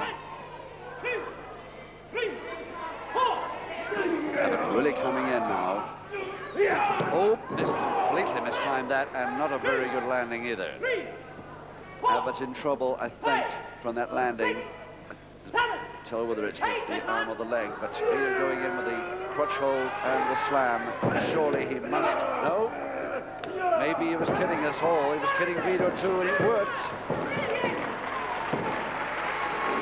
Excellent equalizer by Abbott. Fooled everybody at ringside here, especially Vito, who's grinning all over his face now. He really fell for that one. Thank you, gentlemen.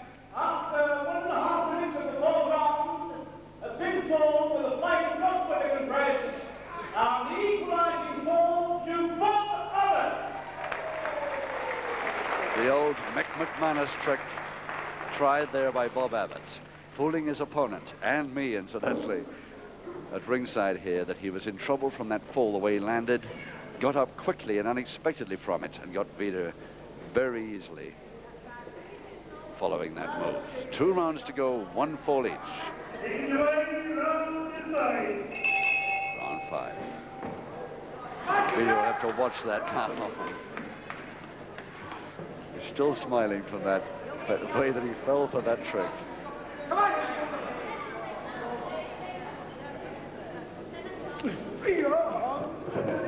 little too near the ropes there.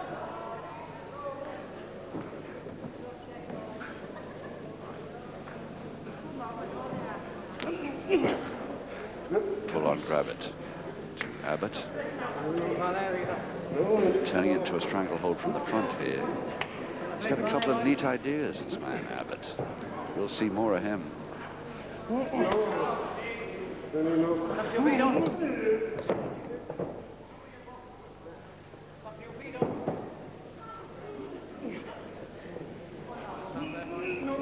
I bet if my old friend Norman Morrell, the Olympic wrestler turned promoter, is watching this afternoon, it won't be long before we see Bob Abbott on television again. Really put up a great show against the vast experience and skill of Vito.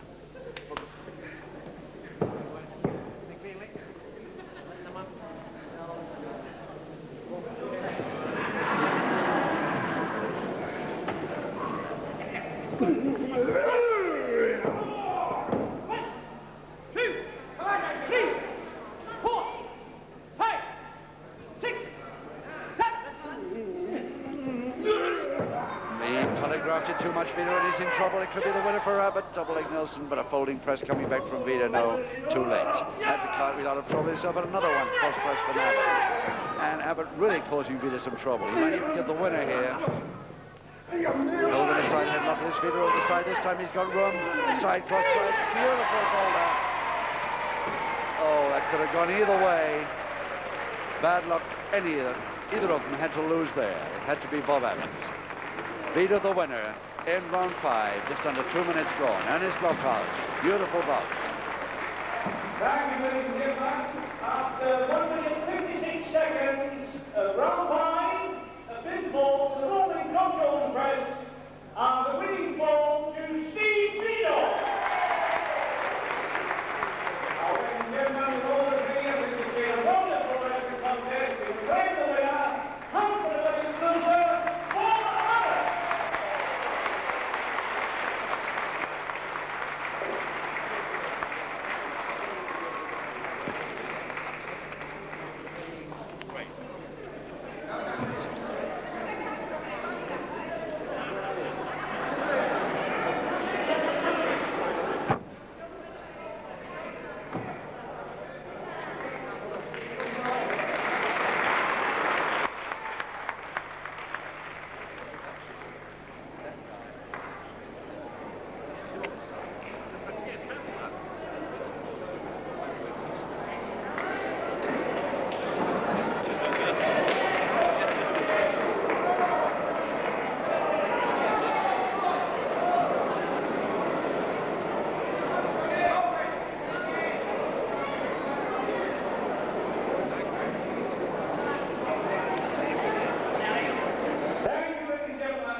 Johnny Czesław, Krakow, Poland, 15 stone, one of them, against Count Bartelli in the striped trunks on the left there, 16 stone. He's from Weston, near Crewe, but billed generally from Crewe.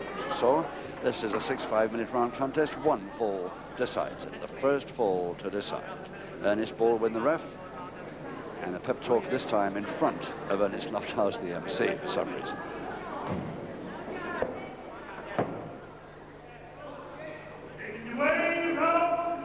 Round 1 of 6, and remember the first fall, Count Bartelli in the striped trunks versus Johnny Czesław, the Polish wrestler from Krakow, Poland.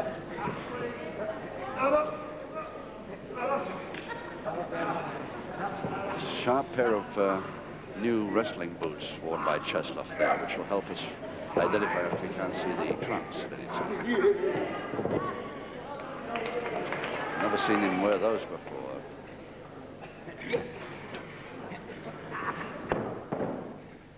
Unlock already to Bartelli. Slowly, deliberately put on, but effective. Into a backhand.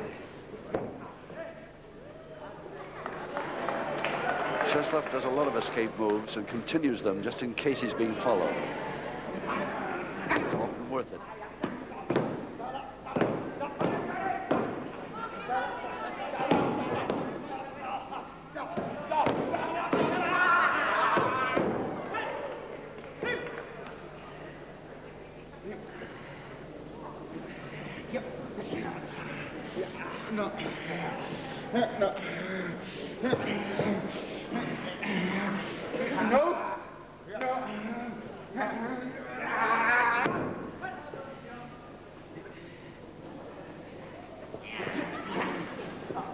Caught the arm lock again, Bartelli. Really neatly. Got Czesław there in that arm lock. I don't think a slap on his chest is going to worry this man. That's good. That was neat. Bartelli the first to grin with admiration. Bartelli with a finger interlocked now. That could be more trouble still from Czesław. Yes.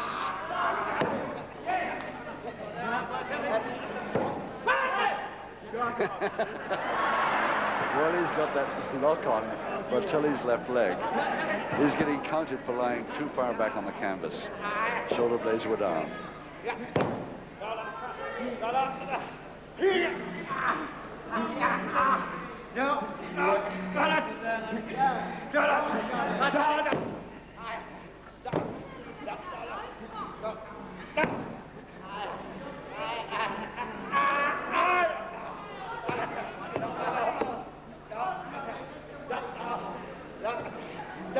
Legs interlocked, remember. Pretty painful this if Johnny Czesław pulls the full weight.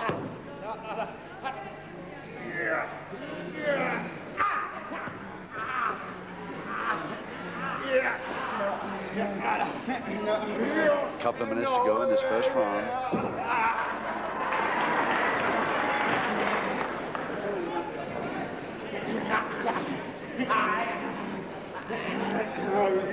Yes, an inside leg hang. The pole.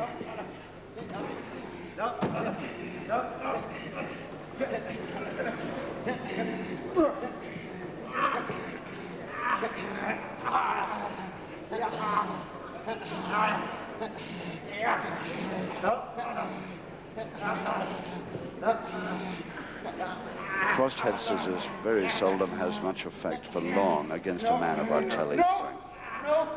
In fact, the counter comes a little too easily this time for Czesław's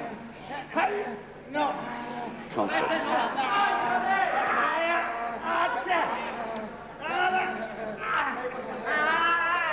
Nicely out, though. 1 minute left.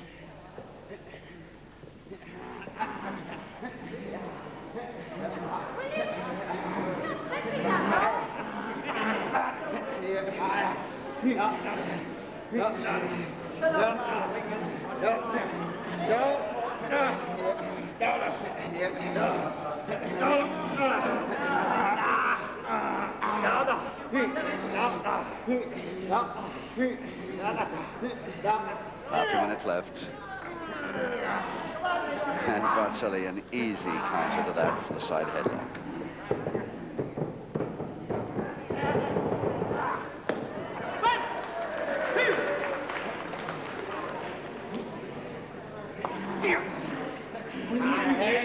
Nice forward whip to Cheslov.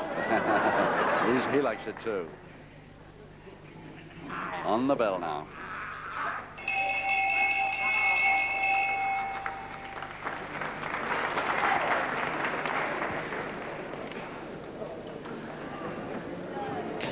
Count Bartelli, the Commonwealth heavyweight champion, who lost his title to Rocky Wall, took it, the heavyweight champion of Great Britain for a time, but was very glad to get it back. He didn't like losing that title one bit because he went abroad to get it. Was one of the few wrestlers to go abroad, get a title and bring it back here.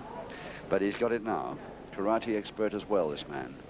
Was undefeated as a masked wrestler for many years.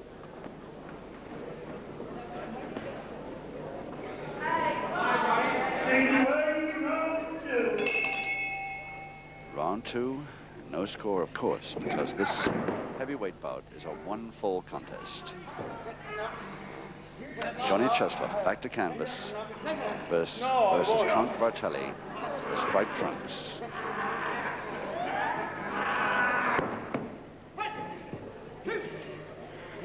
And Cheslov showing out well with his counters so far this afternoon.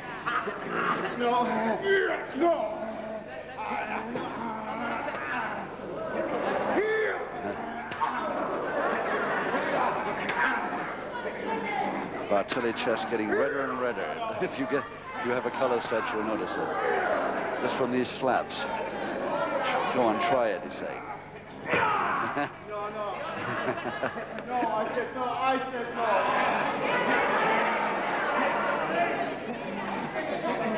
no. Just from a double-handed wrist lever. Ah, very neat.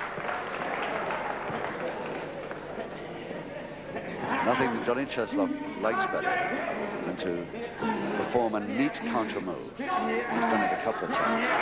Bear hug, Bartelli.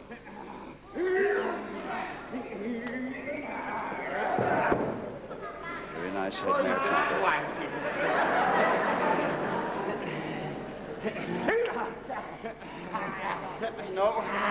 I think that word swine that Johnny Cheslov uses so much must have been one of the first words he learned in English when he came over from Poland. He always says it with good humor, or nearly always.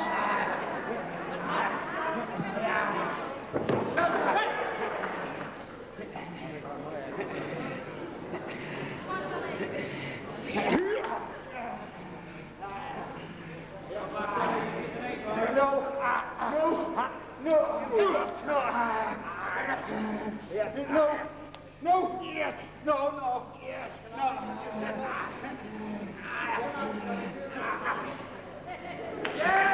Again, a neat counter move.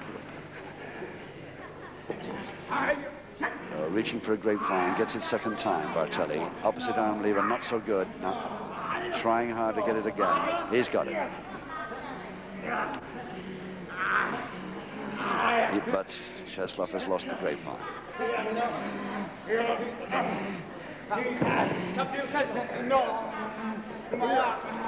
Still in trouble from a double wrist lock, though.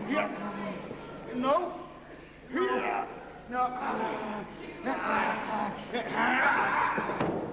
Lovely throw.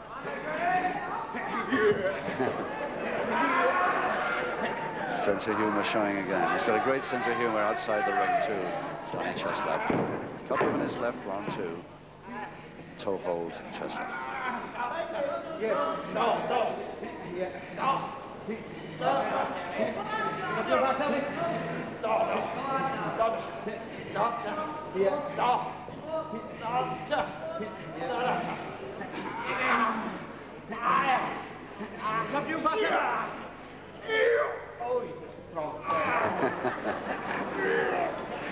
He certainly is a strong man. Johnny Cheslov has forced to admit on a couple of occasions No.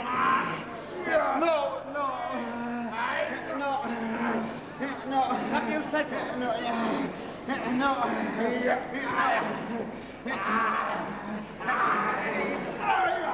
You said no? No, I said no.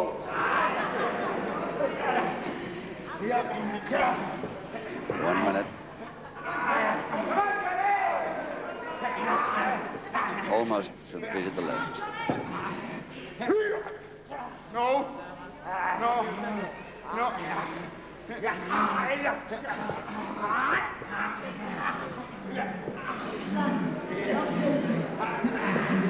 And there's the bald head of Cheslov. One of the reasons he shaves it every day is so that it enables him to get out of a hole like this. Half a minute to go. He thinks that the shaven head gives him a greater chance to escape from headlocks. Well, maybe he's right.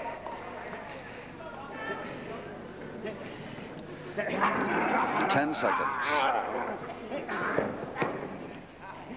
I think he's left it too late, but it was a good move.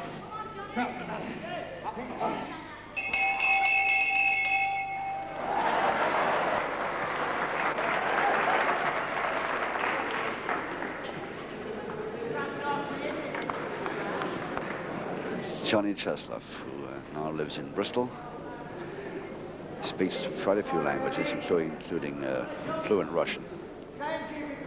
15 stone one of him. He's been on quite a few tours, foreign tours, since he came to this country. He had an army session with the Polish army, and he used to play soccer for the army, but never took it up any further than that.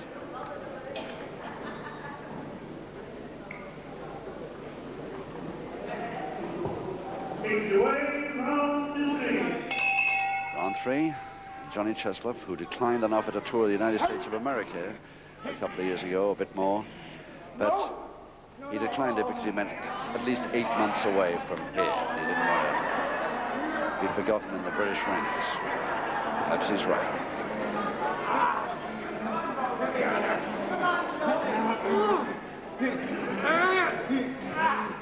So 1 fall decides this bout. Cheslov versus Bartelli. Bartelli in the striped trunks.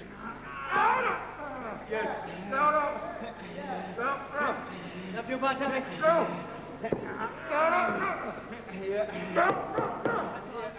The face bar over the mouth. The knee stroke at the back. The left knee holding the head onto the face bar.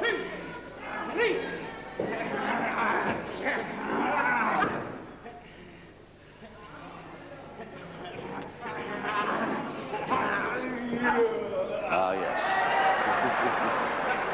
One of Cheslov's favorite tricks, that. The hook under the bottom rope to prevent himself from going the way his opponent expects. Drop kick, yes, the right foot did land, and nicely. Thought he was a bit far from that. Lady egging him on, Bartelli, to go back into the fray. Another drop kick lands well, the right foot again.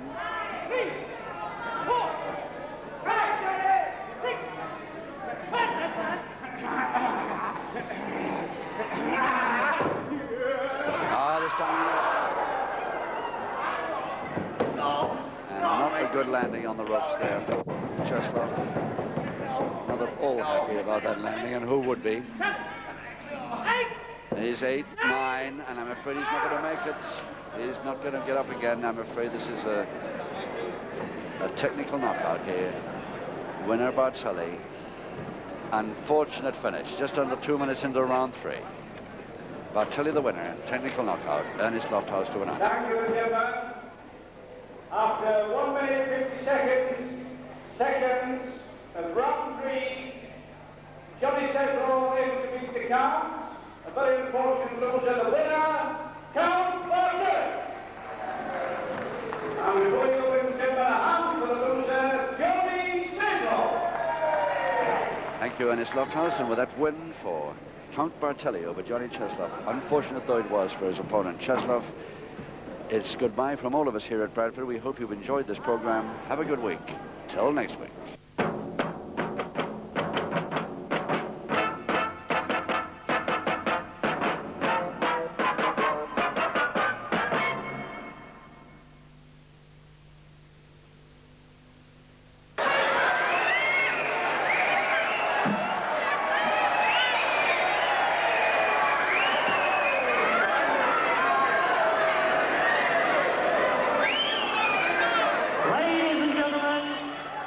This is a heavyweight contest consisting of 6 5-minute rounds. 2 falls, 2 submissions, or a knockout to decide the winner. Between on my right and in the red corner from Georgetown, Prince Kumali.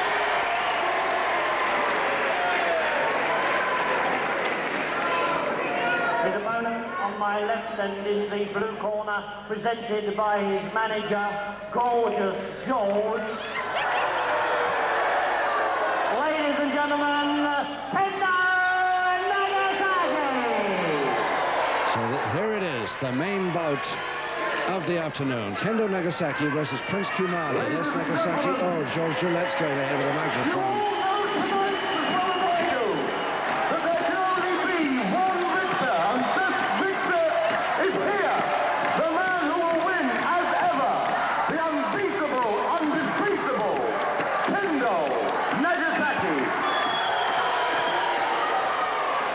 So George Gillette's usual spiel, playing up his man.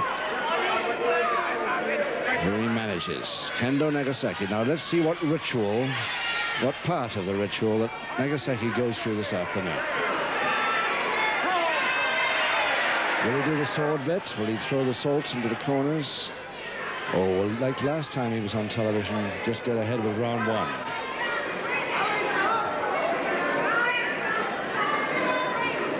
These sumo Japanese style wrestling rituals are pretty long, and he doesn't always do the whole of it.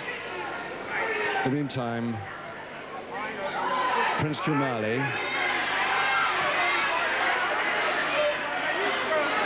can hardly wait to get on with it.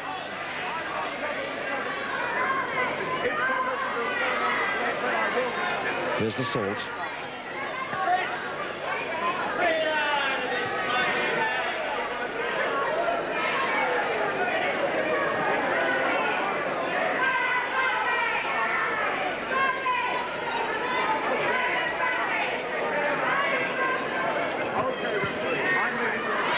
And he's not going to do the sword bit. He's handed that to his second.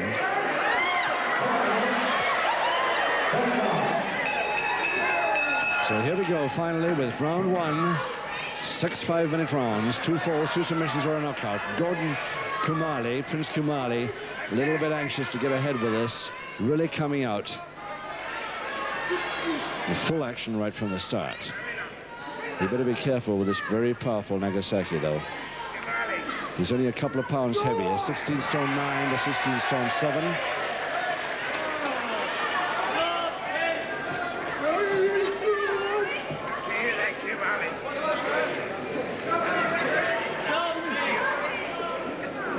Nearly 5 years now, Nagasaki has had this manager, George Gillette, managing him. And George has never missed a match all that time.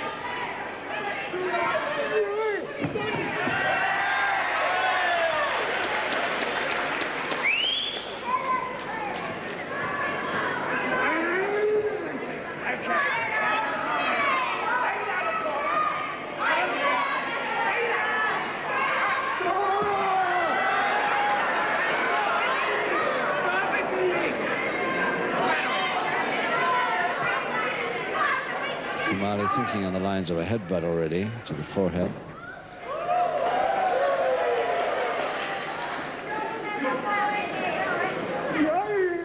Nicely taken.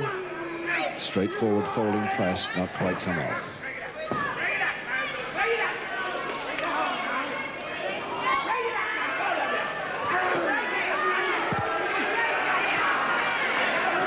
He released already. This man is on the ropes. And down on one knee, so that's angered Kumali for a start.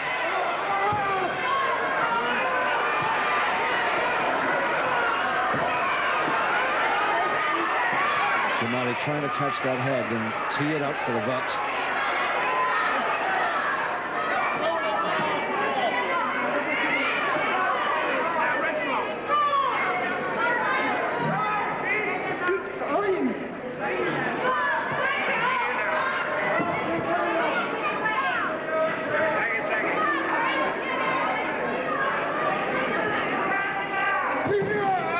It's an arm lock counter. Beautiful. Beautifully done. Head scissors completed.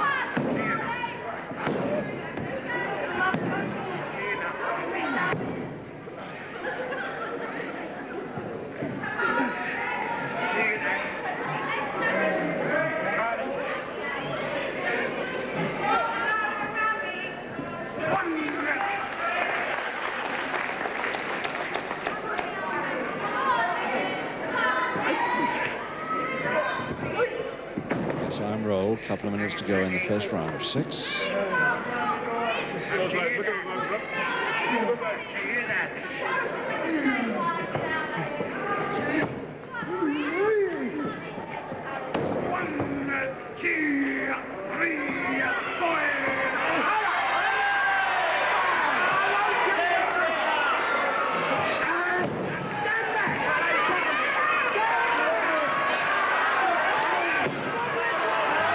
Step, but his man was on the deck when he delivered it, so a public warning for that. Ladies and gentlemen, Nagasaki has received a public warning. Perfectly good in-step attack, but his man was on the canvas when he delivered it, so it becomes illegal automatically.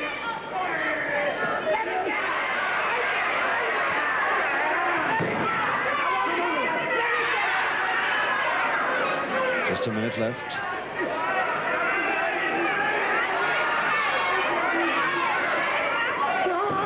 Again reaching for the headbutt, and that's going to keep Nagasaki back quite a lot.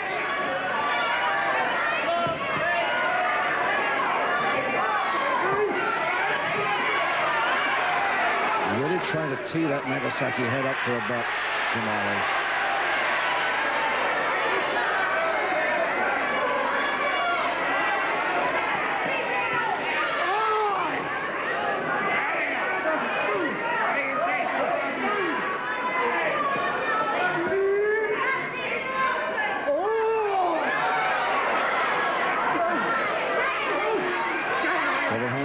Kumali's still thinking about the lot, and so is Nagasaki as he backs away, but it's too late in this round.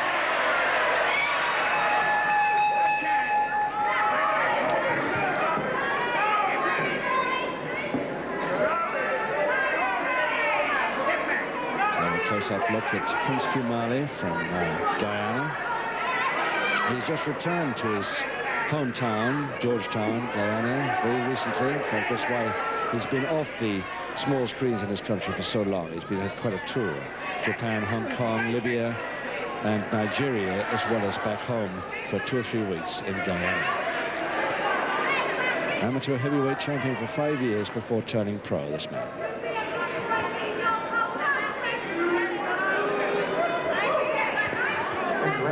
Round 2. Round 2, 5 to go. And this reigning heavyweight champion of West Africa, Prince Kumali, in Georgetown, Guyana, chasing his man, Nagasaki, all over the ring to try and land that headbutt to the forehead through the mask.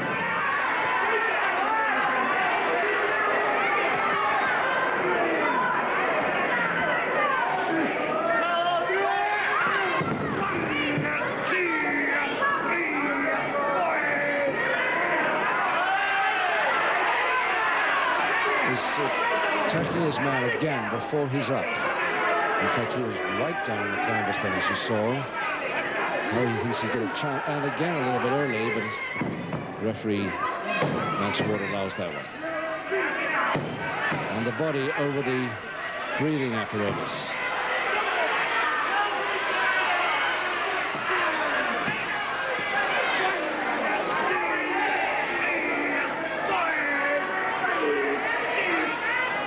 Again, the pressure point at the side of the neck. Nagasaki going for. He's successful with this move. He's certainly keeping the head away from his own forehead, which is his main object at the moment.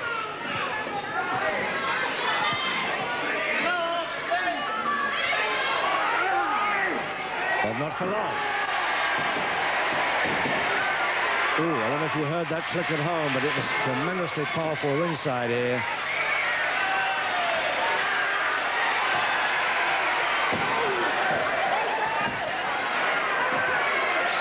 That mask definitely coming loose now as Nagasaki went for grabbing the top of it. And the follow-up for the cross press. And he's got it, the first one to Khumali in round 2. Just 2 minutes it took him.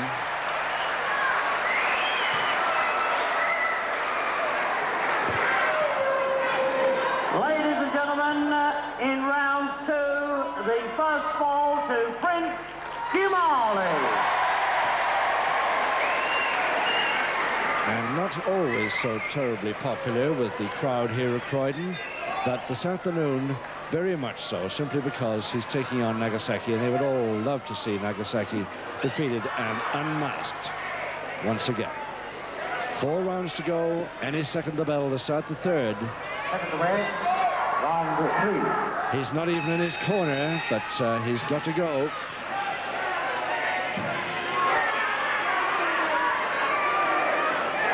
A couple of vicious headbutts to the forehead.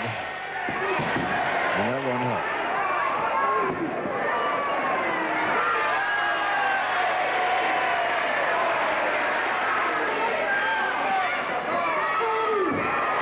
Really getting the wrong end of this, and I can't find his manager, Gorgeous George Gillette, on the ringside, but I bet he's got an unhappy look on his face if he could. Because Kendo Nagasaki really at the wrong end of all these moves at the moment.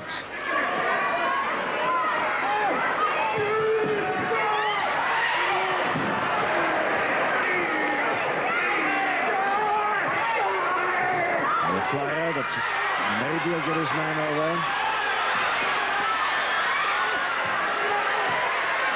And it does. Can he hold the cross press? He can. There it is, the equalizer in the third.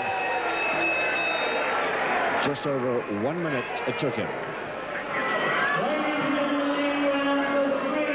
An equalizing fall to Kendo Nagasaki.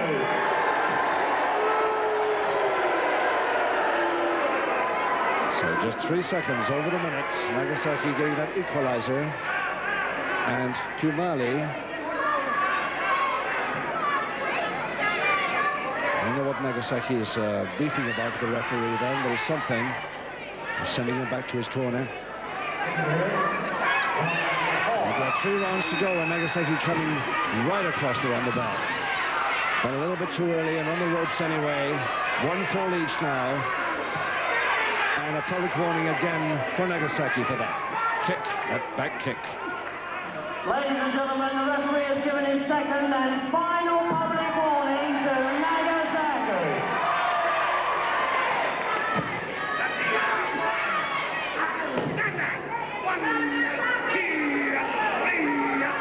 So 2 public warnings against Nagasaki. Now, he must be very careful how he attacks. That was a little bit dicey too. His man wasn't really up then.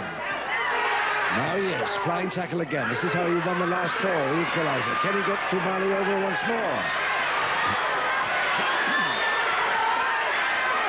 No, Khumali winning with a crotch hold and slam. Now can he follow up the cross press? Very nearly. He got a count of 2.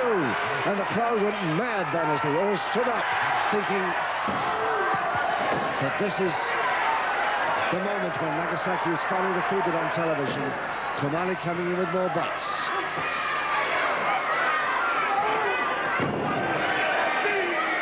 Oh, that was a very near thing for Nagasaki that time.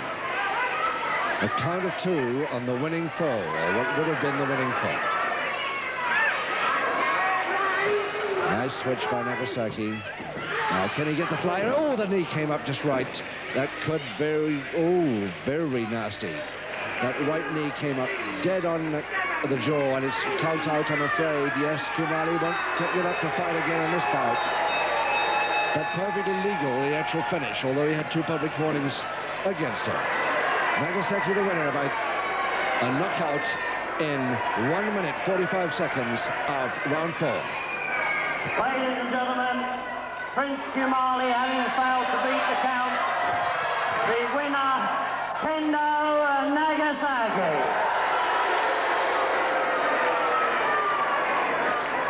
Ladies and gentlemen, I'm sure that everyone here will give a very big hand for Prince Khumali.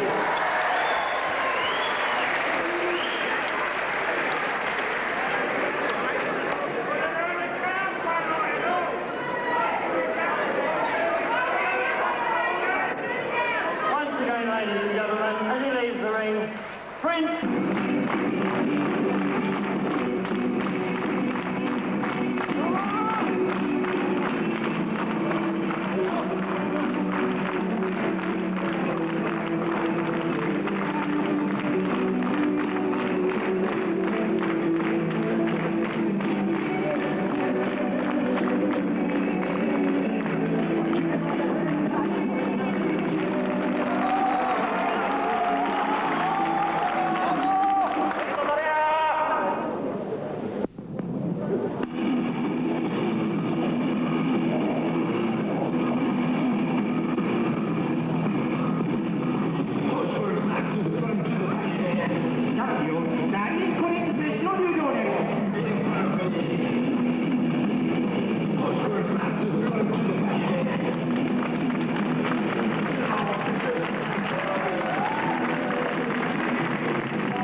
Between champion Danny Collins and challenger Dick Togo is officially authorized as a British Junior Heavyweight Championship match. May 6th, 1996. Brian Dixon, All-Star Wrestling in England. Eddie Sharkey as deputy. Domo Arregato Gozzimas. 続きまして、チャンピオンベルトの変換です。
続いて私のおかげください。お下がりください。お下がりください。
Dick Togo.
officially authorized as winner of the British Junior Heavyweight Championship match, which was held today, May 6, 1996. Brian Dixon, All-Star Wrestling in England, Ed Sharkey as deputy.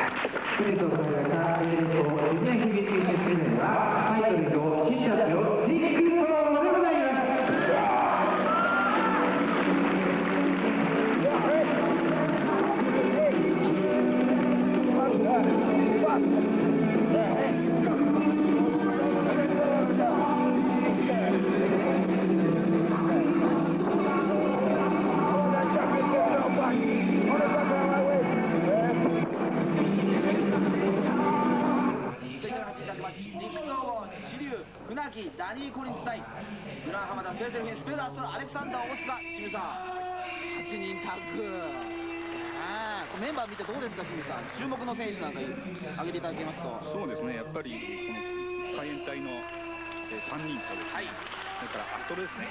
はい、なるほどね。まずね、選手コールついてますけども、イギリスからね、やってきましたダニー・コリンズ。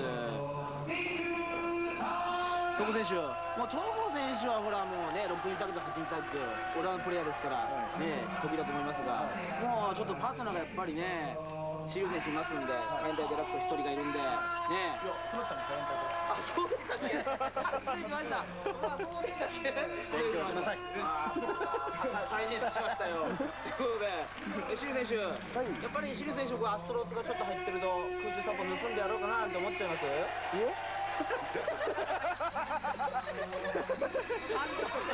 ンだったよ。いいんだそれ、はっきりしてる方が。ということで、対戦地で対戦の4人が浜田、デルフィン、アストロ、そしてバトラーズの大塚選手です。でかいな。でかいですね。あとの2人が小さい。いや、アストロもね、浜田選手も決して大柄じゃないんですけどね。さあ、これ先発は誰が出るかね、そしてどんな連携プレーがルチャリブレサッポが出るんでしょうかね。楽しみの8人タッグ、ゴングが鳴ります。今何がありました？ロープから帰るときにね、大塚君がアストロが入る位置が違ったのがもう面白かったね。今戻ったエプロンにね、細かいですね。録画ボタンを押した人はですね、後で見てください。まずはグランハマダと船木、ドロップキック正面です。まあ小さな巨人と言いまして、清水さん。はい。今年の11月には群馬県、ね、前橋で、はい、プロレス生活デビュー25周年でしたっけ。そうですね。息が長いですね。6000試合ぐらいやってるんで、6000試合記念かなんかじゃないですかね。出ました、さすがドクトレジャー。6000試合ぐらいやってると思いますよ。試合数ですね。すごいですね。それからね、東郷選手も25周年記念するにはあと何年かかります？なんか同じような道をたどって。じゃあ26周年いってよ。26周年まで。まあ負けじと頑張りたいと思うんですけど。そうですか。まあ8人タッグっていうと連携プレーとかですね、飛び技にねスポットがねいくと思うんですが、これのなんかやっぱ船木選手らしいですね。アキレス腱固めでグラン浜田の店で左足を壊しに行きますけども。清水さん、はい、ルチャの細道96年、もうやっぱり9月ですが、青森も結構もう9月も寒かったんでしょうかね。と思いますね。前この体育館でやった時が、はい、ちょうどこの奥入瀬が紅葉ですごい綺麗だったんですよ。あれ10月だったと思うんですけども、やっぱり冬は早いですよね。秋もすぐ夏からすぐ秋になっちゃいますからね。はい、しかしリング上は熱いファイトですね。はい、清水選手、まあね、はい、美鳥プレスファン関係者いろんな方が心配してるこの社長兼レスラーである上田佐助選手がね欠場してるんでね、各選手がまあいろいろと穴を埋めるんじゃないかというね活躍も期待されてるんですが、選手、大塚選手、フロントスプレックス、そしてジャーマンとかですね、フルデンソンスプレックス、これスプレックスマシンなんですけども、当たってみてどうでしたか？やっぱすごい力がすごいですよね。なんかどんな体勢からでもこう上に持ち上げて、そのまま投げていっちゃうっていう感じがあるんで、力が力がすごかったですね。ということは当然、桐生選手が今まで戦ったタイプの選手の中ではなかなかいないタイプでしたか？そうですか。東郷選手は今シリーズ、最終戦まで大塚選手となんか絡んだってありました？3、4試合絡んだような記憶があるんですけど、だから向こうもスタイルが違うじゃないですか、うちらもなんていうんですか、スタイルが違いますしね、だからお互いにだからいい勉強になったっていう感じですけどね。そうですか。テオ選手、今回ちょっとテオ選手入ってませんが、8人タッグも次から次へとね、ほらこれに来ましたけど、これはね、パクリですね。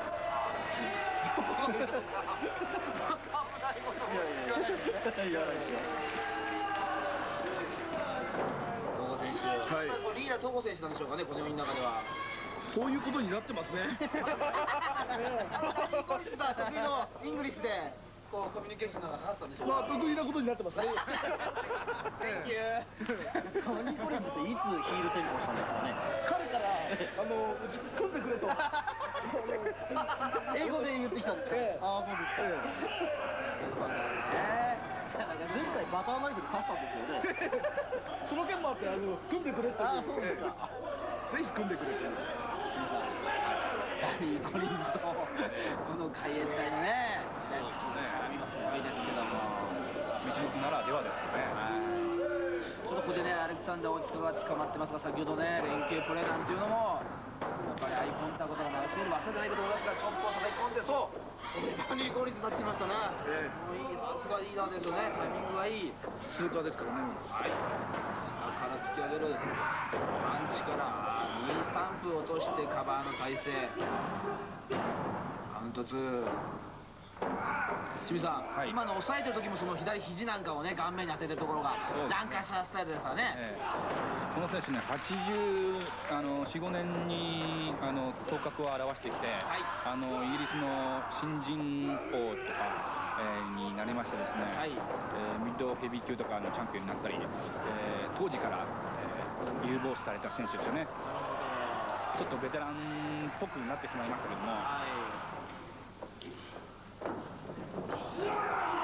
ブラン浜田、そしてダニー・コリンズの攻防ですけども、ボディスラムカバーに入るコリンズ。カウント2です。そして清水さん、この体幹がですね、下がね、土ということで。そうですね、なんか前はずっとここで、各団体ですね、この体育館を使ってたんですけども、新しく隣に体育館ができて、なんかゲートボール上に変わっちゃうということでした、泥にしちゃったみたいですけどね。なるほど。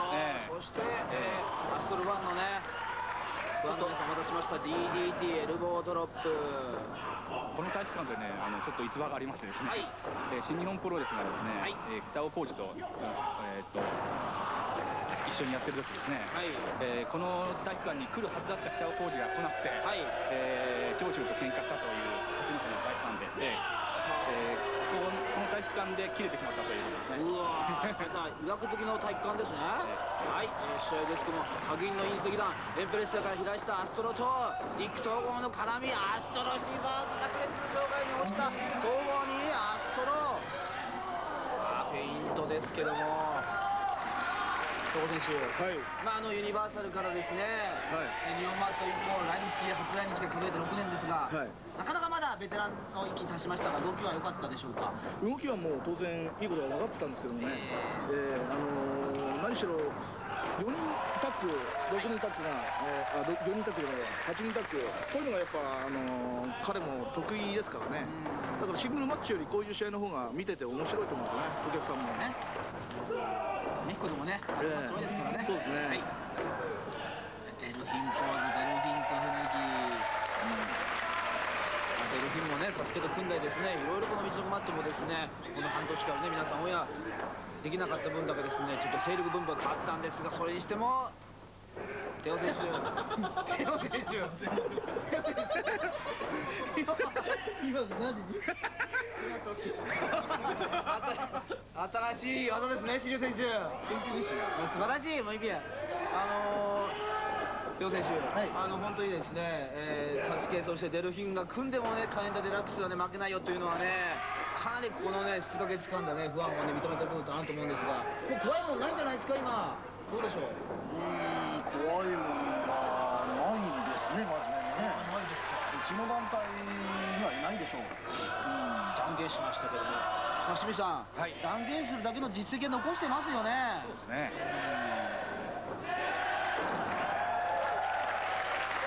大塚が首位をジャイアントスイングから、そして小さな巨人グランハマダにタッチ。ちょっとこれねいやいやこれやっぱり清水選手、やっぱりジャンスイングは目もありますよね、回されるとね。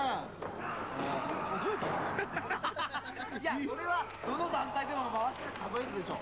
10回言いました。ああ、なんかマス越しで怒ってますね。怖いですね。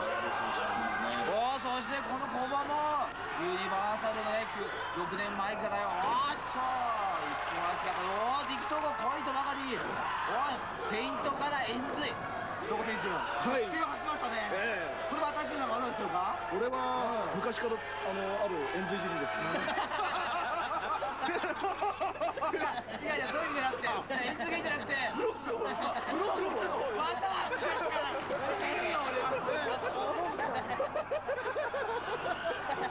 またうまいんだから歌う。あそこは声を出して、なんかつい浜田選手だからでしょうかね。もうヘッドバット来るのがもう分かってましたからね。ね、下がりまでコーチもね、陸川選手、慶応選手、修練選手ね。大塚もしかしね、ヤングジェネレーションバトルでもね検討しましたけども、東郷と大塚の絡みからここで船木にタッチです。清水さん、やっぱり6人からなりますとタッグマッチ8人10人、やっぱりちょっとこれかなり1人をねもうポイント絞らないとなかなか勝利は難しいんじゃないですかね。そうですね。やっぱり鉄則は1人絞っていくっていうことだと思うんですけども、それから1人で、1人を2人で攻撃するとか、あるいは3人で複数でとにかく攻撃していくっていうことがポイントだと思いますけどね。船木を浜田、そして大塚、ダブル腕ひしぎからデルフィンが入ってきて、足同じフィギュアをレッグロック、そしてアストロが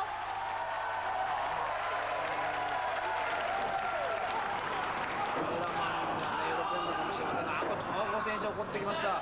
伊沢健だとばかり早かったですね、東郷選手今、ね、アシストが見ていらなかったですね。無駄じゃないって冗談じゃないですよ。冗談じゃない。やっぱりリーダーがこれだけね頼もしいですよね。あれはうちの先輩東京ですからね。あんなでも普段出てくんないんでしょ。出てるよ。いや、人がないんですけどね。さすが最近ダイエットしてスリムになりました。これは逆に今度はやられたらやり返してました。マッチョポーズ、ブーイングですね。大塚を船木がロープへ振って逆指からシリュウ、キャメルクラッチ、そして東郷が正面がテイクドロップ、顔面っていうかね、額ですね。嫌われるでしょ。君も入ってるから。清水さん、今のカレンダーデラックスのね、時のポージングの時は、なんかかなりブーイングきましたね。あの時ね、ちょっとダニー・コリンズもなんとかしてほしかったですね。アストロでさえなんかやってたのにね。コリンズね、やっぱ浮いちゃいけませんけども、試合はですね、アッシュリューね、プランチャー見せましたが、そのアストロが入ってきた。さあ、皆さん動き注目してください。2段目からブー、フェイント、モルタル。来ました、早い展開。来たー来ましたよ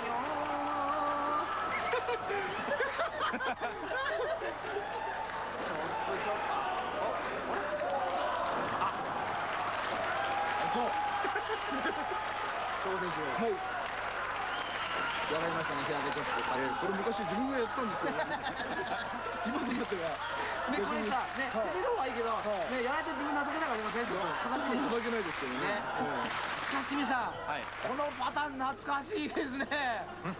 もうすごい懐かしいですね。アストロの独壇場っていうかね、アストロが考えたというか、トリッキーな、ね、動きなんですけどね、まあ、その前にはね、エルライド・ハリスコのパパが、あれを考えて、まあ、それをうまくこれは本当にもう芸当っていうかね、芸ですからね。ですね。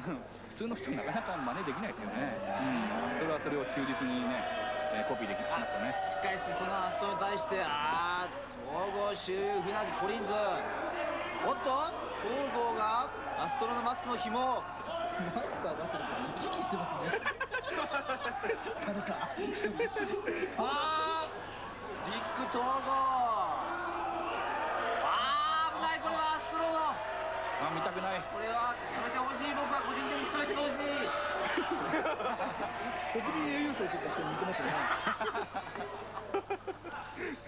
ないですけどもね。シュウ選手はマスクマンのいないですからね。はい。シュウ選手結構そういうシーンありました。今まで過去にマスク取られそうになったありました。危ない。危機一髪は。いや、なかったですね。そうですか。逆にこの浜田が今度リーダーの浜田がコーナーに、そしてアストロデルフィン・オツェが今度は主流マスクの紐を取りにかかっています。このシュウ選手危ないですね、清水さん。そうですね。いや、メキシコ人の紐のほどき方って速いですからね、気をつけた方がいいですよね。ついに、おっと、これがトワイライトゾーン出ましたね。日本じゃ数少ない。そうですね、これたまにあるんですが、その対戦相手が相手のマスクをかぶったんですね。これがまた似合わない両選手が、もうこの見てください、これアストロです、皆さんね、シュウ選手のマスクをかぶってしまって。そう、裏側にかぶってんじゃないですか。まだですね。はい。いいですね。清水さん。あれ。今絹笠。めっちゃ出るじゃないですか。今顔見えましたね、ちょっと。見えましたね。シリュウの顔も見えました。見えました。いや、アストロ選手はちょっとね、シリュウは1秒ぐらいね、ゲイにモテますからね。いや、しかしですね、戻るべきして、自分のですね、マスクがね、戻って差し合いですが、コリンズハイアングルのボディスラム、アストロの一発見舞いました。どうしても素顔を見たいという人はメキシコシティのクワウディ・ラテロっていうね、カフェテリア行けばね、やってるほど見えますけどね。そうですね。はい。マスターやってますからね。はい。お世話になりましたね。アルトモルタルフェイント、そしてアームホイップ。この組み合わせもイギリスとメヒコの両選手。さあ、ここでトペレベルサ、これもね、一流の技です。突進してくる。フェイントトペ。私はレベル差でね、唇をね、ただ完封したんですよ。どこの大会でしょうか、アストロが来た日。来た日ですね。頭きた。今はどうですか？喉痛い。痛いですか？かなり悔しいでしょうかね。清水さん。しかしトペレベルサはこれだけ空中殺法がですね、進化してて、なかなかそのマスターする選手も日本人でね、少ないんで。はい。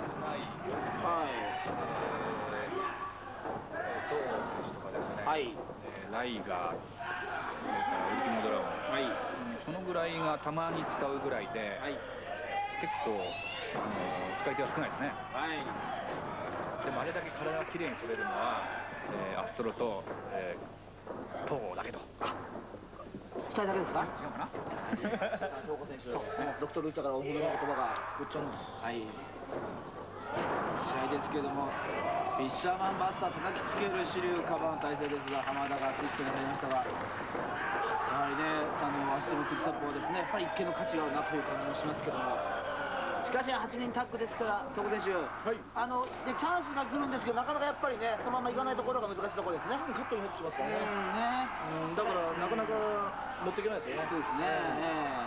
やっぱりシリュウ選手、これまで戦ってくると、誰からでももう取ってやるって、そんな気持ちでしたか？そうですね。あと東郷さんの指示に従って。なるほど。夜アキレス腱固め、浜田を襲う東郷とシリュウですけども、これはリング上、大塚、そしてデルフィンが東郷とシリュウをそしてダブルのジャーマンスープレックス、ダブルフォールが入りました。カウント2。そしてリング内はアストロと船木、タックルからそのバットを場外に押した船木にアストロ、フェイントからキック、そしてトーペアトミコ出ました。ムイベ素晴らしい。リングでコリンズがフロントスープレックス浜田を投げる。カウント2。急展開の8人タッグ、バックドロップ、危ない浜田。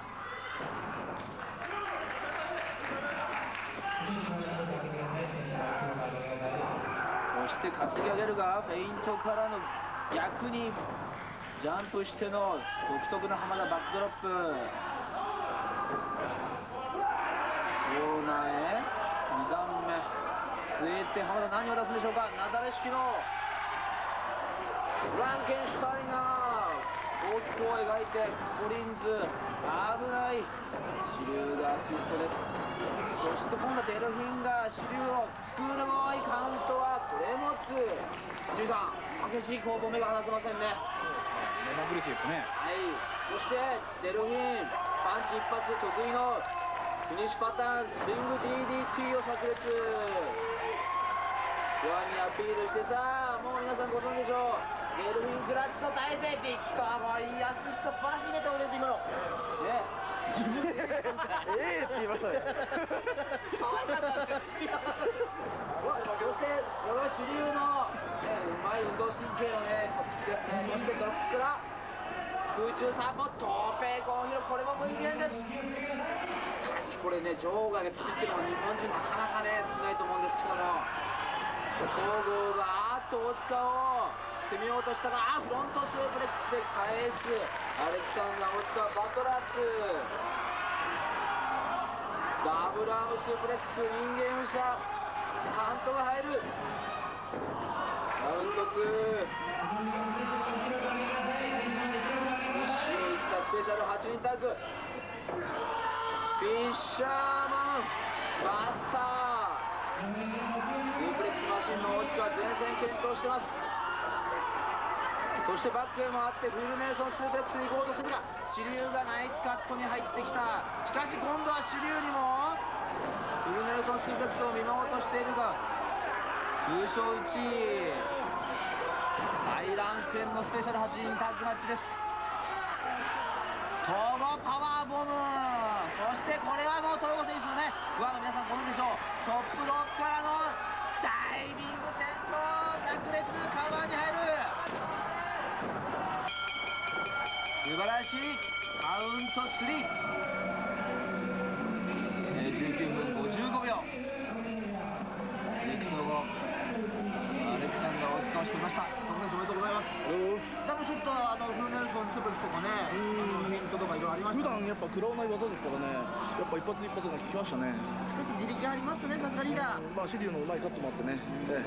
シリュー選手良かったですね。もう全て東郷さんのリーダーのおかげですよ。一生ついてきますか。はい。ね、杉さんどうでしょう、感想。いや、やっぱりね、最後はこのね、連携攻撃になると海援隊の方がもう全然1枚も2枚も上手だなっていうような感じですかね。しかし負けましたけどもね、浜田、デルフィン、アストロ、大塚も前線検討じゃないですか、杉さん。そうですね。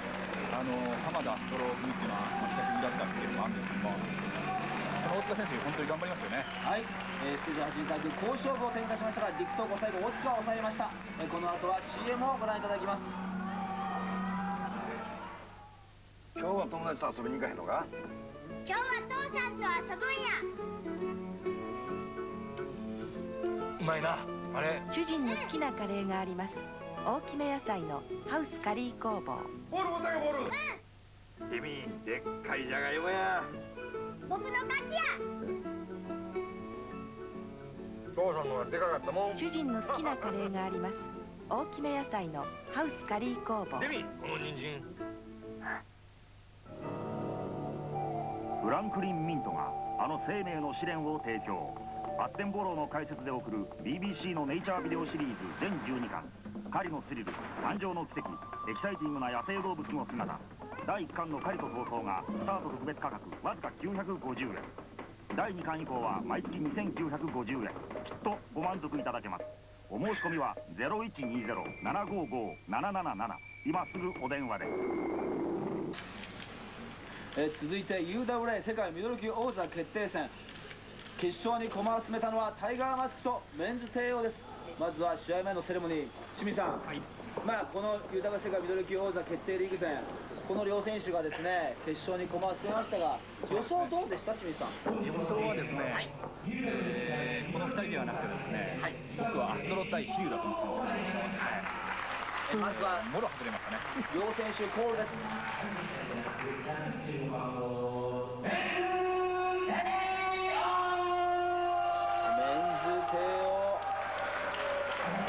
そしてブルーのコスチュームです。タイガーマスク右手を上げて不安の歓声に応えていますが、テオ選手、ここに来るまででちょっと一番試金石の他の一戦なんて、他のレスラーとの一戦はどうでしたか。印象に残ってる。まあ主流戦、同門対決ですかね。そうですか。タイガーマスクですがね、もう 100% 自信満々だったでしょうか、試合前は。自信は満々だったんですけどね。はい、UWA 世界ミドル級王座決定戦、ゴンが鳴りましたが、両選手何か言い合って、おっとヘッドロック、ロープへ振る帝王、タックルぶつかり合い、2つ目のリープフロック、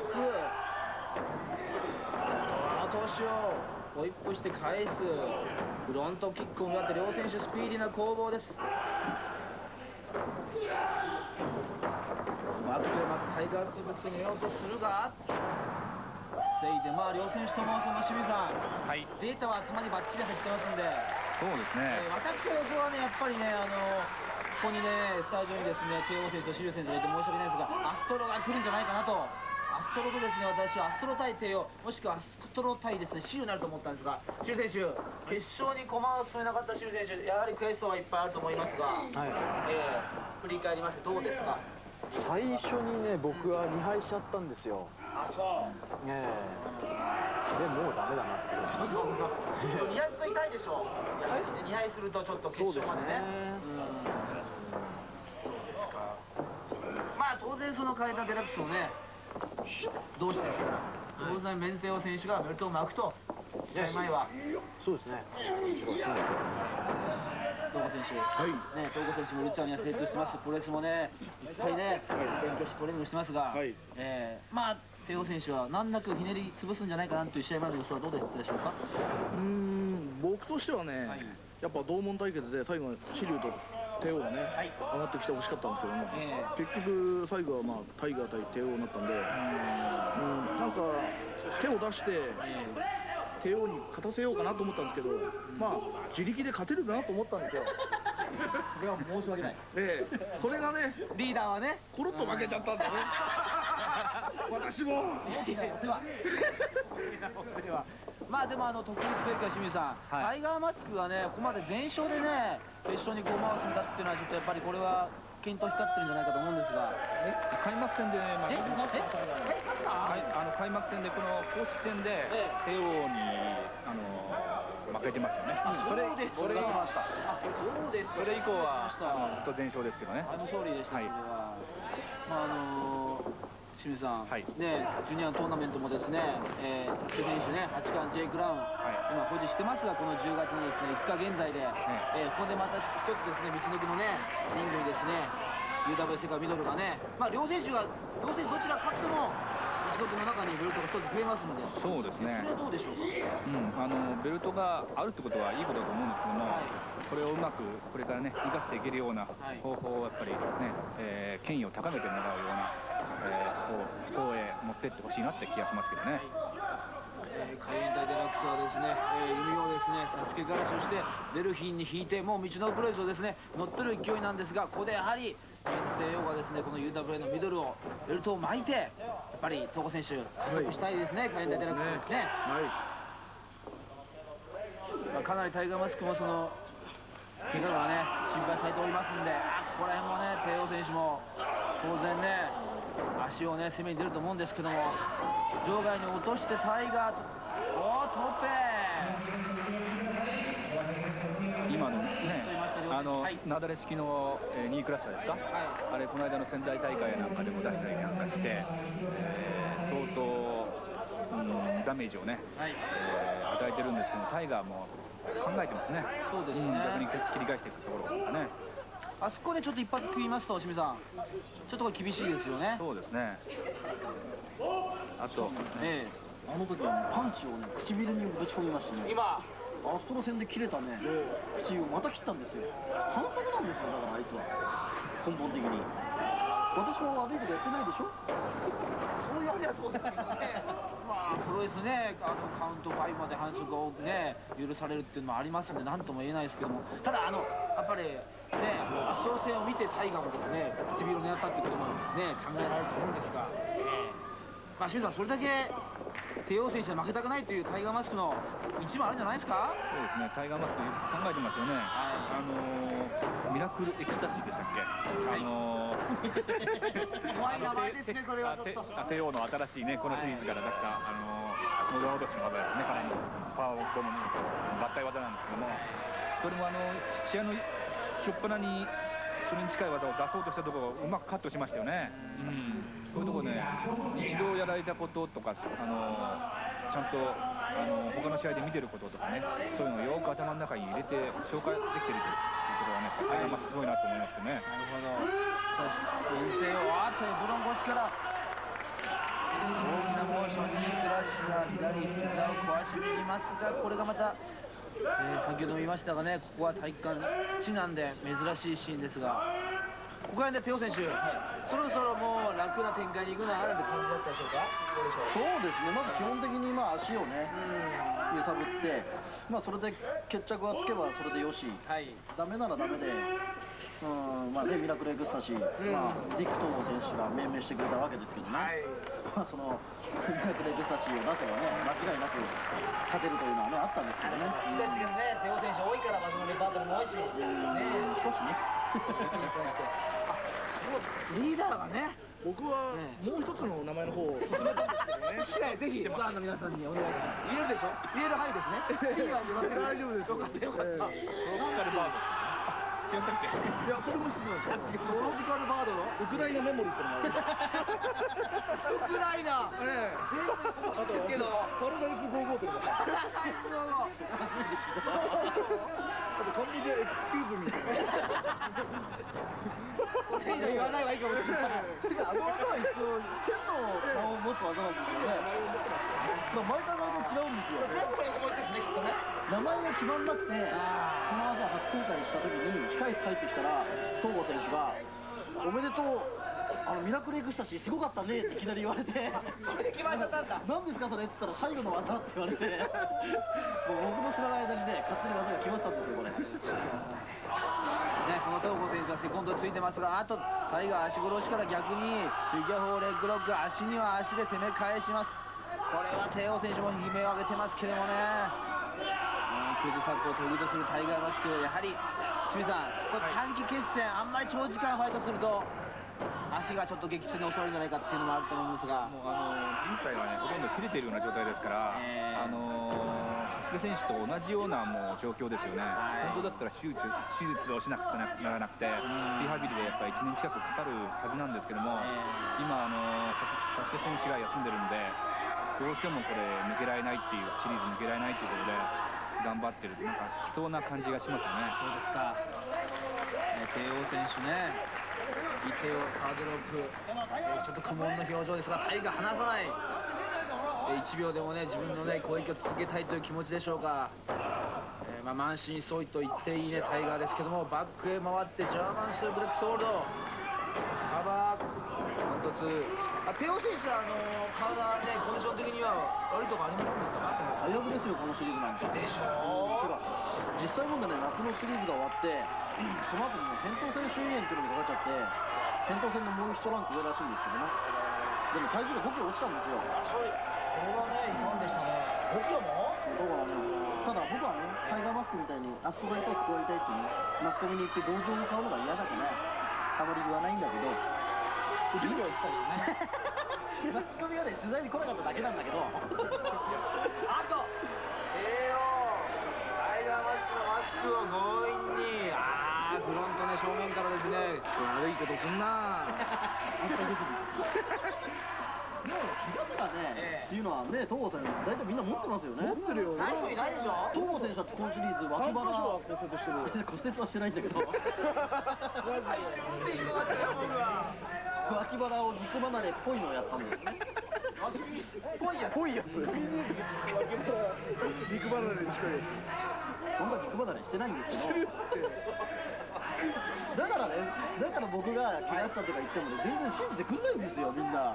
いや、今の言葉で、カプセルファーも信じてない。いや、本当に僕は今でも遠藤さんきついんですから。まず今でも病院行ってるんですから。唇も？唇どうですか？唇はね、もうかなり下がりました。まだ口コリがありますけどね。じゃあね、両国大会までに直せればいいんですね。あと難しくないですけど。今ネックレスを持ってますね。よく見てますね、あの子。あれはいただけませんね。ナイフ使った人に言われたくないな。ここにしてラストアップで留学するメンズテオですけど、タイガーマスク、肺から連結。清水さん、ちょっとこういう展開はどうですか？予想僕してなかったんですけど。リングの下がね、泥だらけだから、血と泥でも血も出てるんですかね、これ。今初めてじゃないですか？流血。そうですよね。なんか凄惨な感じがしてきますよね。下の土だから怖いですよね、実際に。東京とかね。簡単だと思うんですけど。金がね、よくしてますからね。しかし、タイガー左のミドルキック2連発。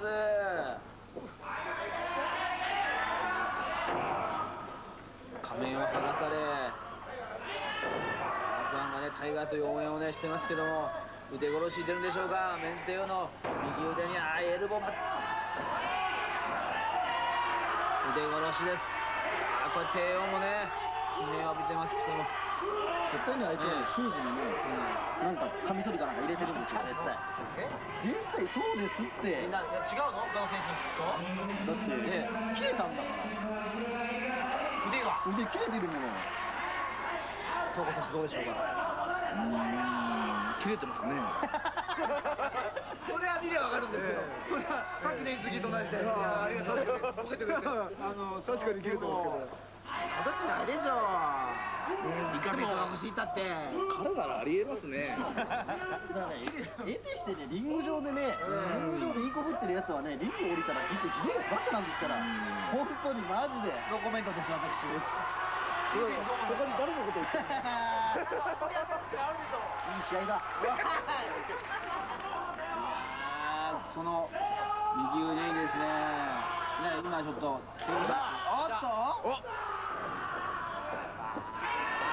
これはあれが決まってりゃ勝ったんですよ。力が入んなかったの？左腕でもういいじゃん、ちょっとですね、右で比べるとね、しかし傷のね、長さも気になりましたね、手を選手。結構長い。